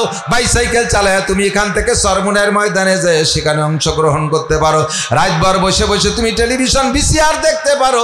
মেসি আর নেইমার খেলা রাতে, শীতের রাত্রে দাঁড়ায় 4 ঘন্টা 5 ঘন্টা দাঁড়ায় দাঁড়ায় দেখেছো। এটা পারো, একটা ম্যাচও তুমি মিস করো নাই। এ কামও যেমন তুমি পারো যৌবনকালে দাঁড়ায় সারা রাত তুমি শীতের রাত্রে তাহাজ্জুদের নামাজও পড়তে পারো। তুমি এই যৌবনকালটা কোন কাজে বেশি লাগাইছো আমার কাছে জবাব দিয়ে যাও। যৌবনকাল তোমার আব্বা দেয় নাই, যৌবনকাল তোমার মা দেয় নাই, যৌবনকাল তোমার নেতা নেত্রী দেয় নাই, যৌবনকাল দিয়েছি আমি আল্লাহ। যৌবনকালটা কোন কাজে লাগাইছো বলে যাও। দর জওয়ানি তওবা করদান শিবায়ে পয়গম্বরিস ওয়াক্তে পীরি গুরগে জালেম মিশাওয়াত পরহেজগার। আরে বুড়ো হয়ে গেলে রয়্যাল বেঙ্গল টাইগারও সরমুনের হুজুরের কাছে মুরিদ হয়। সুন্দরবনের রয়্যাল বেঙ্গল টাইগার বাঘ সেও বসে বসে আল্লাহ বিল্লাহ সুবহানাল্লাহ সুবহানাল্লাহ পড়ে। কাকা এত বজর গলেন কে? কাকে লাভ দিলি সামনের দিক 22 হাত যেতাম, এখন লাভ দিলি 3 হাত ফসে যায়, সেটুকু উঠতে পারি না। এই জন্যই বজর্গ হয়ে যায়। এই সব বুড়োরা রাত্রি হেসাক ধরায়, নগর কান্দা সালতার বুড়োরা রাত্রি হেসাক ধরায় কাজি ওরা মানুষ। কথা কান? আরে এখন নাই পড়ে গেছে বিছানে পড়ে বসে আল্লাহ বিল্লাহ করতেছে, এখন বজর্গ অতি ভারী সহজ হয়েছে। শেখ সাদি রহমাতুল্লাহ আলাইহি বলেন, সিংহের মতো শক্তি সাহস সব হয়ে গেছে গত, কোনো মতে আসবে সে আসি ভাই খ্যাক শিয়ালের মতো। সিংহের মতো শক্তি সব চলে গেছে, এখন বৃদ্ধ হইয়া খ্যাক শিয়ালের মতো পড়িয়ে আসি। এই সময় মুড়ি দেওয়া ভারী সহজ, কিন্তু যৌবনকালে রক্তের গরম থাকতে যেটা মুড়িদ হবে ওইটা হলো নবীওয়ালা স্বভাব। নবী পাক বলেন, আমরা নবীরা কেউ যৌবনকালে আকাম করি নাই। যে যুবকরা যৌবনকালটারে কন্ট্রোল করতে পারবে আমি তাদেরকে সাথে করে নিয়ে জান্নাতের ভিতরে চলে যাব, আর সে আজিমের নিচে বসায় দেব। এই যৌবনকালের আলাদা হিসেব হবে। একটু বলেন তো, যারা সাবালেগ হয়েছে, সাবালেগের পরের থেকে আজকে পর্যন্ত বুড়ো পর্যন্ত সবাই, আমি সহ সবাই যারা সাবালেগের পরের থেকে উপরে যাদের বয়স তাদের জিন্দেগিতে এমন এমন আকাম করা আছে কিনা যে আকামগুলো প্রকাশ করা সম্ভব না। Any man everybody challenge. একটা মানুষও তার এই কি বলা হয় আভ্যন্তরীণ আখলাকের উপরে শতভাগ গ্যারান্টি দিতে পারবে না। প্রত্যেকটা মানুষের জীবনে এমন এমন অন্যায় করা আছে যা ব্যক্ত করা যায় না। আহকামুল হাকিমিনের এক নাম সত্তার, তার সত্তার মানে গোপন করনেওয়ালা। আল্লাহ আমাদেরকে গোপন রাখে বিধায় সমাজে মুখ দেখাতে পারি, ঠিক কিনা? এইটা করছি বেশিরভাগ যৌবনকালে। কোন কালে? এই যৌবনকালটা। তোমরা যারা এখন যৌবনে আছো, আজকে যদি তুমি তওবা করো, খাস তওবা করো, তুমি আব্দুল গফফার সাহেব হুজুরের চাইতে আল্লাহর কাছে বড় বুজুর্গ হয়ে যাবা। তুমি সরমুনার পীর সাহেবের চাইতে বুজুর্গ হয়ে যাবা। তুমি আজকে তওবা করো, আল্লাহ ভুল করে ফেলেছি, অনেক গাঁজা খাইছি, বিড়ি খাইছি, জিনা করেছি, বহু মেয়েদের সাথে মেয়েদের চরিত্র নষ্ট করেছি, অন্যায় করেছি, অনেকের গাছের ফল ফ্রুট পাড়ি চুরি করে খাইছি, কত মুরগি চুরিয়ে রেখে খোপে আগুন ধরাই দিছি। আল্লাহ তুমি মাফ করে দাও, আজকে তওবা করো, তুমি সবচেয়ে বড় বুজুর্গ। শাবুন শাফি ইবাদাতিল্লাহ। আল্লাহ আন শাবাবি ফিমা আবলা। 3 নম্বর হলো ওয়ান মালিহি মিন আইনা ইকতাসাবা ফিমা আনফাকা। 3 নম্বর ইমিগ্রেশন বড় ডেঞ্জারাস। খেয়াল করি কেন 3 নম্বর ইমিগ্রেশনটা খুব ডেঞ্জারাস, বিপজ্জনক। আন মালিহি, মাল সম্পর্কে জিজ্ঞাসা হবে, মিন আইনা ইকতাসাবা ফিমা আনফাকা। এই খুব খেয়াল, কোত্থেকে কামাই করেছো, কোথায় খরচ করেছো বলে যাও। বলবেন আল্লাহ আমার খরচটা বাদে আমি যেভাবে কামাই করছি তুমি শুনলি তুমি আল্লাহ আশ্চর্য হয়ে যাবা। আল্লাহ কয় চেরম আবার কি হয়? কয় যে আমি ভ্যান চালাইছি 8 ঘন্টা রোজা থাকিয়ে, মাথার ঘাম পায়ে চলে গেছে, ভিতরে রসকস কিছু নাই। একটা রোজা আমি রমজান মাসে ছাড়ি নেই, ভ্যান সেলাই কামাই করছি। টাকাটা বড় কঠিন হালাল না? কেউকে মনে কষ্ট দিয়ে নেইনি, টাকা নামাই দেওয়ার পরে বলছে যা দেন সে তাই দেছে। এইভাবে কষ্ট করে কামাই করছি। তুমি বলো আল্লাহ আমার ইনকাম কি হালাল কিনা? হ্যাঁ শতভাগ। খরচ করছো কোথায়? শনিবারে ব্যারাকের কিস্তি দিছি, শনিবারে ব্যারাকের কিস্তি দিছি। কামাইটা করছো বড় সুন্দর, কিন্তু খরচটা করলে কোথায়? গ্রামীণ ব্যাংকের কিস্তি দিছি, আশার কিস্তি দিছি, কামাই করছি রোজা থেকে ভ্যান চালাইয়া, কিন্তু খরচ করছি ওই জায়গায়। এই জন্যই তুমি আটকে যাওয়া। তুমি কি করছো? আল্লাহ কামাই যেভাবে করি না করি, খরচ শুনলি তুমি আল্লাহ আশ্চর্য হয়ে যাবা। কি করছো? কাবা ঘরের গিলাপ দিয়ে দিছি। এই বছর কাবা ঘরে যেদিন গিলাপ দেয় মুহররমের 1 তারিখে, আমি সেই দিন হেরেম শরীফে গেছি উমরায়, হাজির হওয়া আছে। ঢুকছি তো ধুয়ে আমার ঢুকতে দেন, কয় আজকে ঢুকা হবে না, এই রাত্রে রাত 3টের আগে ঢুকা যাবে না। আরে সরিয়ে যাই কারে, আমি কতক্ষণ ধরে রাখবো? কাবা ঘরের গিলাপের গায়ে 1400 কেজি ওজন, প্রায় 1.5 টন কেরান দিয়ে উঠায়। এর গায়ে দেখছেন ওই যে সোনালী রঙের লেখা, কোনো এমনি নর্মাল সুতো দিয়ে লেখা না, 114 কেজি স্বর্ণ দিয়ে ওই লেখাটা, হুবহু স্বর্ণ, 114 কেজি। জায়গায় জায়গায় সাদা লেখা দেখেন না, ওটাও সাদা সুতো দিয়ে না, রূপো দিয়ে লেখা, 60 কেজি রূপো। 114 কেজি স্বর্ণ, 60 কেজি রূপা। আর এই বিশ্ববিখ্যাত দামি কাপড় দিয়ে আল্লাহ আমি কাবা ঘরে গিলাপ দিছি। আল্লাহকে টা পাইলি কোয়ানে, ওই রাস্তায় দাঁড়াইয়া মুসাফা করি নিছি আর কি। আমার দুটো এনজিও ছিল, ওই এনজিওর থেকে ভালো টাকা আসতো। দেখলাম যে কি করবো, তাই যে তোমার কাবা ঘরের গিলাপ দিছি। আল্লাহকে জুতোর বাড়ি হবে তোর কপালে। শয়তান, তুই সুদিয়া টাকা, ঘুষিয়া টাকা, চুরা টাকা, ডাকাতি করা টাকা, টন মারা টাকা, গরিবের মুখের থেকে টাকা কাড়িয়ে না, বয়স্ক মানুষকে বৃদ্ধ বয়স্ক ভাতা করতে যে সেই টাকা দিয়া সেই টাকা কামাই করে, তাই যে তুই আমার কাবা ঘরের গিলাপ দিছি। শয়তান, তোর দাঁতের মাড়ি ভেঙে গেল। তোমারও উপায় নেই। লা সাদকাতা মিন গুলুল। খেয়াল রাখবেন দুইটা জিনিস। কামাই আপনার অত মোটা দান করা লাগবে না। আপনার দানের অপেক্ষায় তো আল্লাহর দিন ঠিকই থাকে না। হাজার মানুষ টাকা পয়সা দিচ্ছে না, তাতে কি দিন ঠিকই আছে? তাতে দিন ঠিকই আছে। বরঞ্চ বলতে যে আশ্চর্য হয়ে যায়। আব্দুল কাইম ভাই জিজ্ঞেস করতেছিল কেমন চলতেছেন মাদ্রাসা? বললাম যে আমরা তো গোপালগঞ্জে পাইকারি আমলিগির আড্ডা, নিজলি আমাকে ওদিকে বিলেতি ডাকে ম্যাও ম্যাও করে শোনা যায়, নৌকো নৌকো নৌকো, এত নৌকো, একেবারে মাদ্রাসার পেটের মধ্যে নৌকো, সব নৌকো আর নৌকো।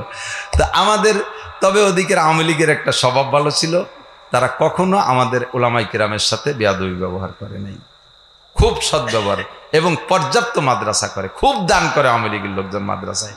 কিন্তু এই ঝামেলার পরে আমলিগালারা চলে গেছে, কিডা কনে তালাশ করে পাচ্ছি না। এখন দুশ্চিন্তায় পড়ে গেলাম যে মাদ্রাসা চালাবো কি দিয়ে? টাকা দেয় আমলিগালারা, তারা নাই, এখন মাদ্রাসা চালাবো কি দিয়ে? দেখলাম যে এই বছর আরো ভালো চলতেছে। কারণ কি শোনেন, কারণ হলো এই বছর আমাদের তাওয়াক্কুল বোঝেন তো, ভরসা। তাওয়াক্কুল মানে কি? এতদিন মাদ্রাসা করছি দিনের জন্য, কিন্তু ভরসা ছিল যে অমুক শিল্পপতি দেবে, অমুক অফিসার দেবে, অমুক নেতা দেবে, এই অমুকের দিকে একটু নজর ছিল। এবার সে অমুকের গোষ্ঠী সব সেরিয়ে চলে গেছে। এখন দেওয়ার মতো দুনিয়ায় কোনো মানুষ নাই, বিলকুল মুনাজাত উপর দিক উঠে গেছে। আগে হাত এই দিক পারতাম, এখন হাত উপর দিক পাতে, আল্লাহ হয়ে গেছে কাম। আল্লাহ পাক পায় ঠিক আছে, এখন তাওয়াক্কুল কাছাচ্ছে, আমি আল্লাহ পাক রব্বুল আলামিন ব্যবস্থা করবো। অফিস সামায় রিজকুকুম, আসমান থেকে রিজিক পাঠাবো। এই জন্য বিগত সব বছরের চাইতে এবছর ভালো আছি, সব বছরের চাইতে আমার মাদ্রাসা নিয়ে ভালো আছি। ইতিমধ্যে আমি প্রায় 30 লক্ষ টাকা, 30-35 লক্ষ টাকার কাজ এই বছর করছি। যে 35 লক্ষ টাকা যে কোত্থেকে আসে তা আমিও জানি না।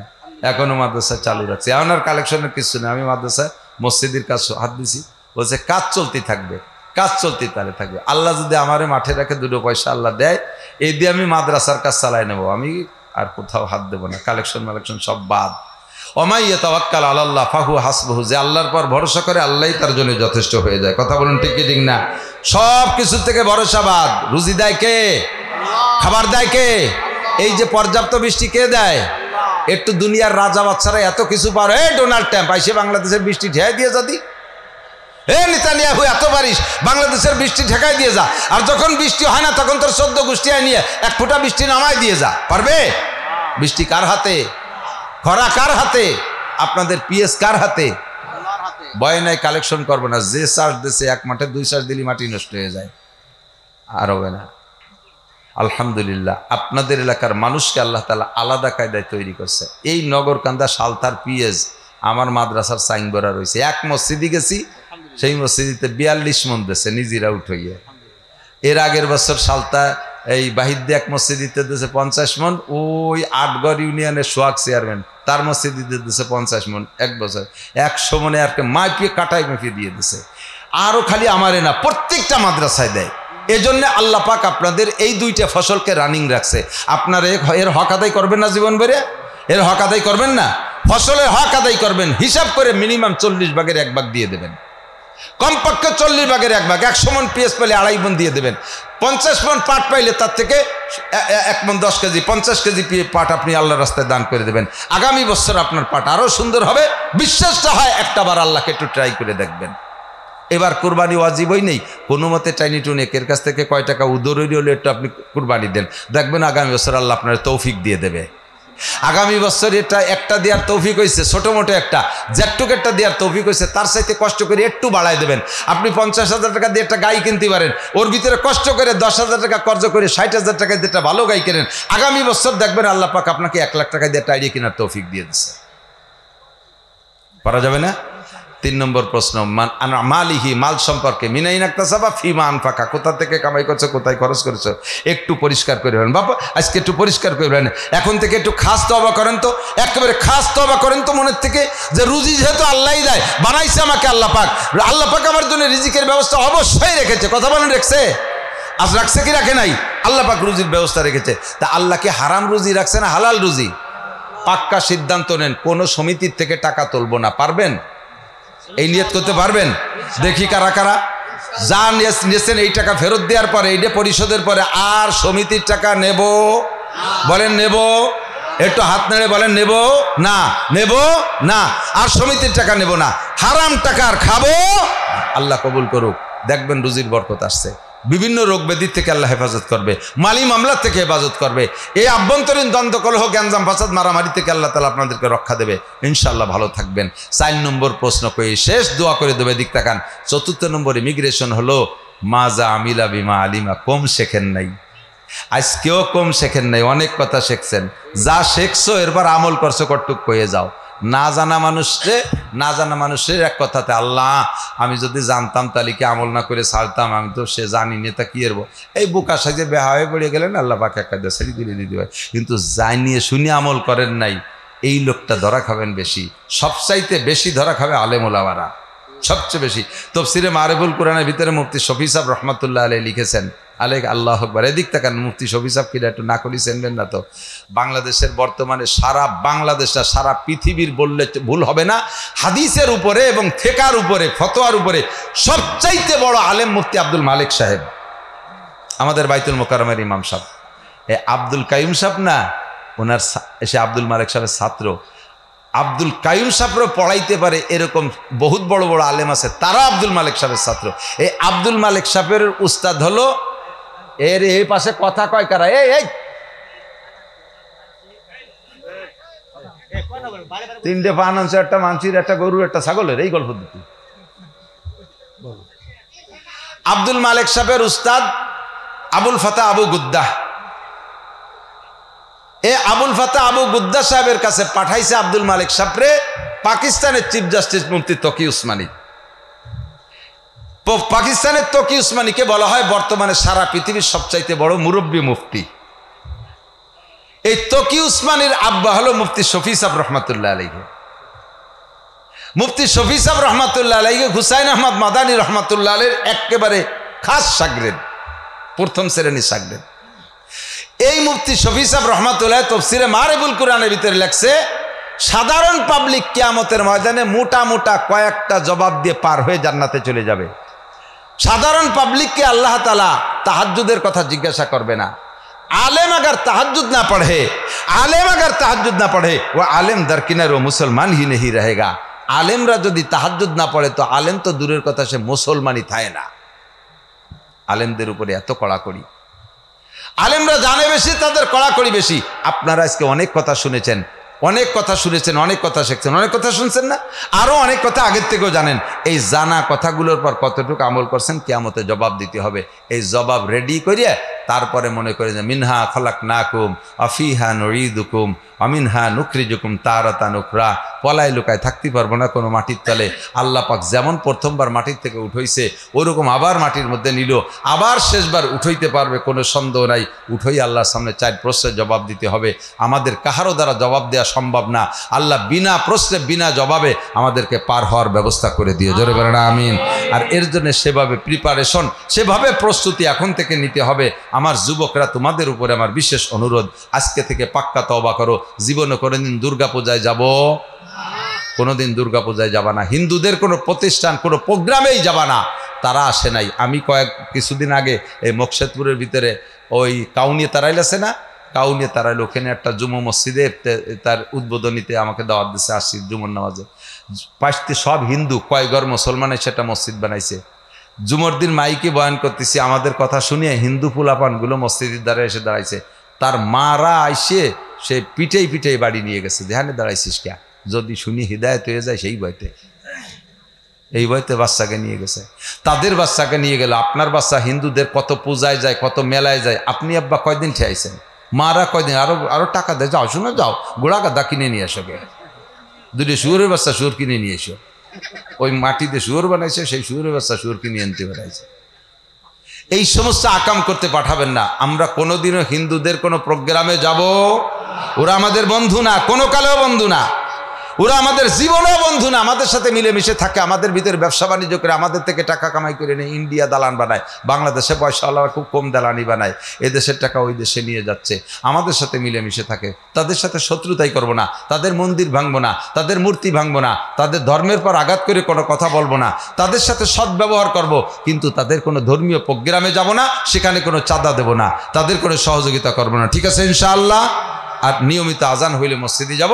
আর এই সব কথাগুলোর পর আমল করা সহজ হলো একটা পদ্ধতিতে, তবলিগে 3 দিন 1 চিল্লা 3 চিল্লা সময় লাগাইলে, তবলিগে একটু সময় লাগাইলে। আর আমাদের কাছে আছে আমাদের বড় নিয়ামত, বড় গনিমত নিয়ামত, দূরে যাওয়া লাগে না। আপনারা নগরকান্দাবাসী, আপনাদের জন্য সালতাবাসী, আপনাদের জন্য সবচেয়ে সহজ, প্রত্যেক সপ্তাহে প্রত্যেক মাসে মুফতি আব্দুল গফফার সাহেব হুজুর দামাত বরকাতুহুর মজলিসে যাবেন, নূর নিয়ে আসবেন। হাজার হাজার আলেমরা যে পাগলের মতো বসে থাকে, বোকার মতো বসে থাকে, পেট ভরিয়ে খাবার নিয়ে আসে, একটু যাওয়া যাবে না ইনশাআল্লাহ? আজকে একটু আমরা এখানেতে প্রতিজ্ঞা করি, একটু হাত দেখাবেন যে সামনে মাসিক ইজতেমা, মাসিক মজলিস, হুজুরি নাম রাখছে মজলিস, এই মাসিক মজলিসে আমরা সামনে মজলিসে কে কে যাবো, একটা হাল্লাকে হাত দেখা নিয়ত করে ফেলেন, 29 তারিখ এই মাসের, এই অক্টোবর মাসের 29 তারিখ যাওয়া যাবে ইনশাআল্লাহ। আপনার গাড়ি ভরে দল ধরে যাবেন ইনশাআল্লাহ, ওখানে যে একটা রাত কাটায় আসবেন, দেখবেন আমলের একটা জজবা পয়দা হবে ইনশাআল্লাহ। এটা হলো জোর না ইনশাআল্লাহ। 5 দিনের জন্য যাবেন ইনশাআল্লাহ। আল্লাহ পাক কবুল করুক, সবাই বলেন আমিন। তো আল্লাহ পাক আমাদেরকে ওখানেও যাওয়ার তৌফিক দিক। আর ওড়াকান্দি যাবেন তো না? ওড়াকান্দি একটু যাতিয়ে না, তাহলে ওড়াকান্দি না গেলে এর সে বলা ভুল হবে। আমাদের যাওয়ার জায়গা একটা জায়গা মক্কা মদিনা, যাবেন কি ডাকে? নারায়ে তাকবীর। আল্লাহ হাতগুলোকে কাবার গায়ে পৌঁছাই দিও। আল্লাহ রুকনে আমানির কাছে এই হাতগুলো পৌঁছাই দিও, হজরে আসওয়াদের কাছে পৌঁছাই দিও। আল্লাহ রসুলের রওজায় হাত দেওয়ার তৌফিক দিও। মক্কা মদিনার জমিনে হাত রাইখা সিজদা দিয়ে নামাজ পড়ার তৌফিক দিও। হাতওয়ালাদের মুখে তোমার হাতের খাবার খাওয়াই দিও।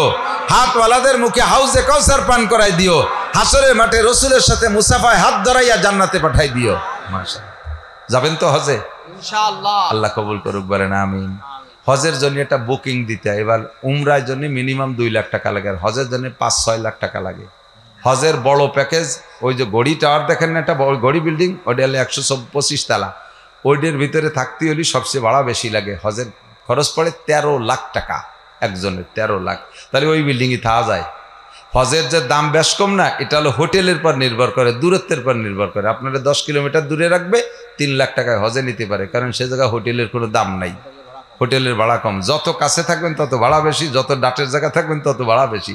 এই জন্য হজের দাম বেশ কম হয়ে যায়। বাকি বলে এই মক্কায় একই মক্কা, ওয়ানো মক্কা, আনে মক্কা, এতটা বেশ কম কেন? এটা না গেলে বুঝবেন না।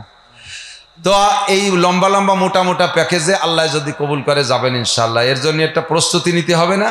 আপনি যে হজের নিয়ত করছেন, সত্যি মনের থেকে হজ করবেন বলে নিয়ত করছেন, এর জন্য আল্লাহ পাক রব্বুল আলামিনের হজ ফান্ডে একটা 100টা টাকা আপনি জমা দেবেন, যে আজকে আমি 100 টাকা হজের নিয়তে জমা দিলাম, এই টাকাকে ওসিলা করে আল্লাহ তাআলা আমার বাকি হজের টাকা জোগাড় করে দিক, আমি ইনশাআল্লাহ একদিন হজে যাব।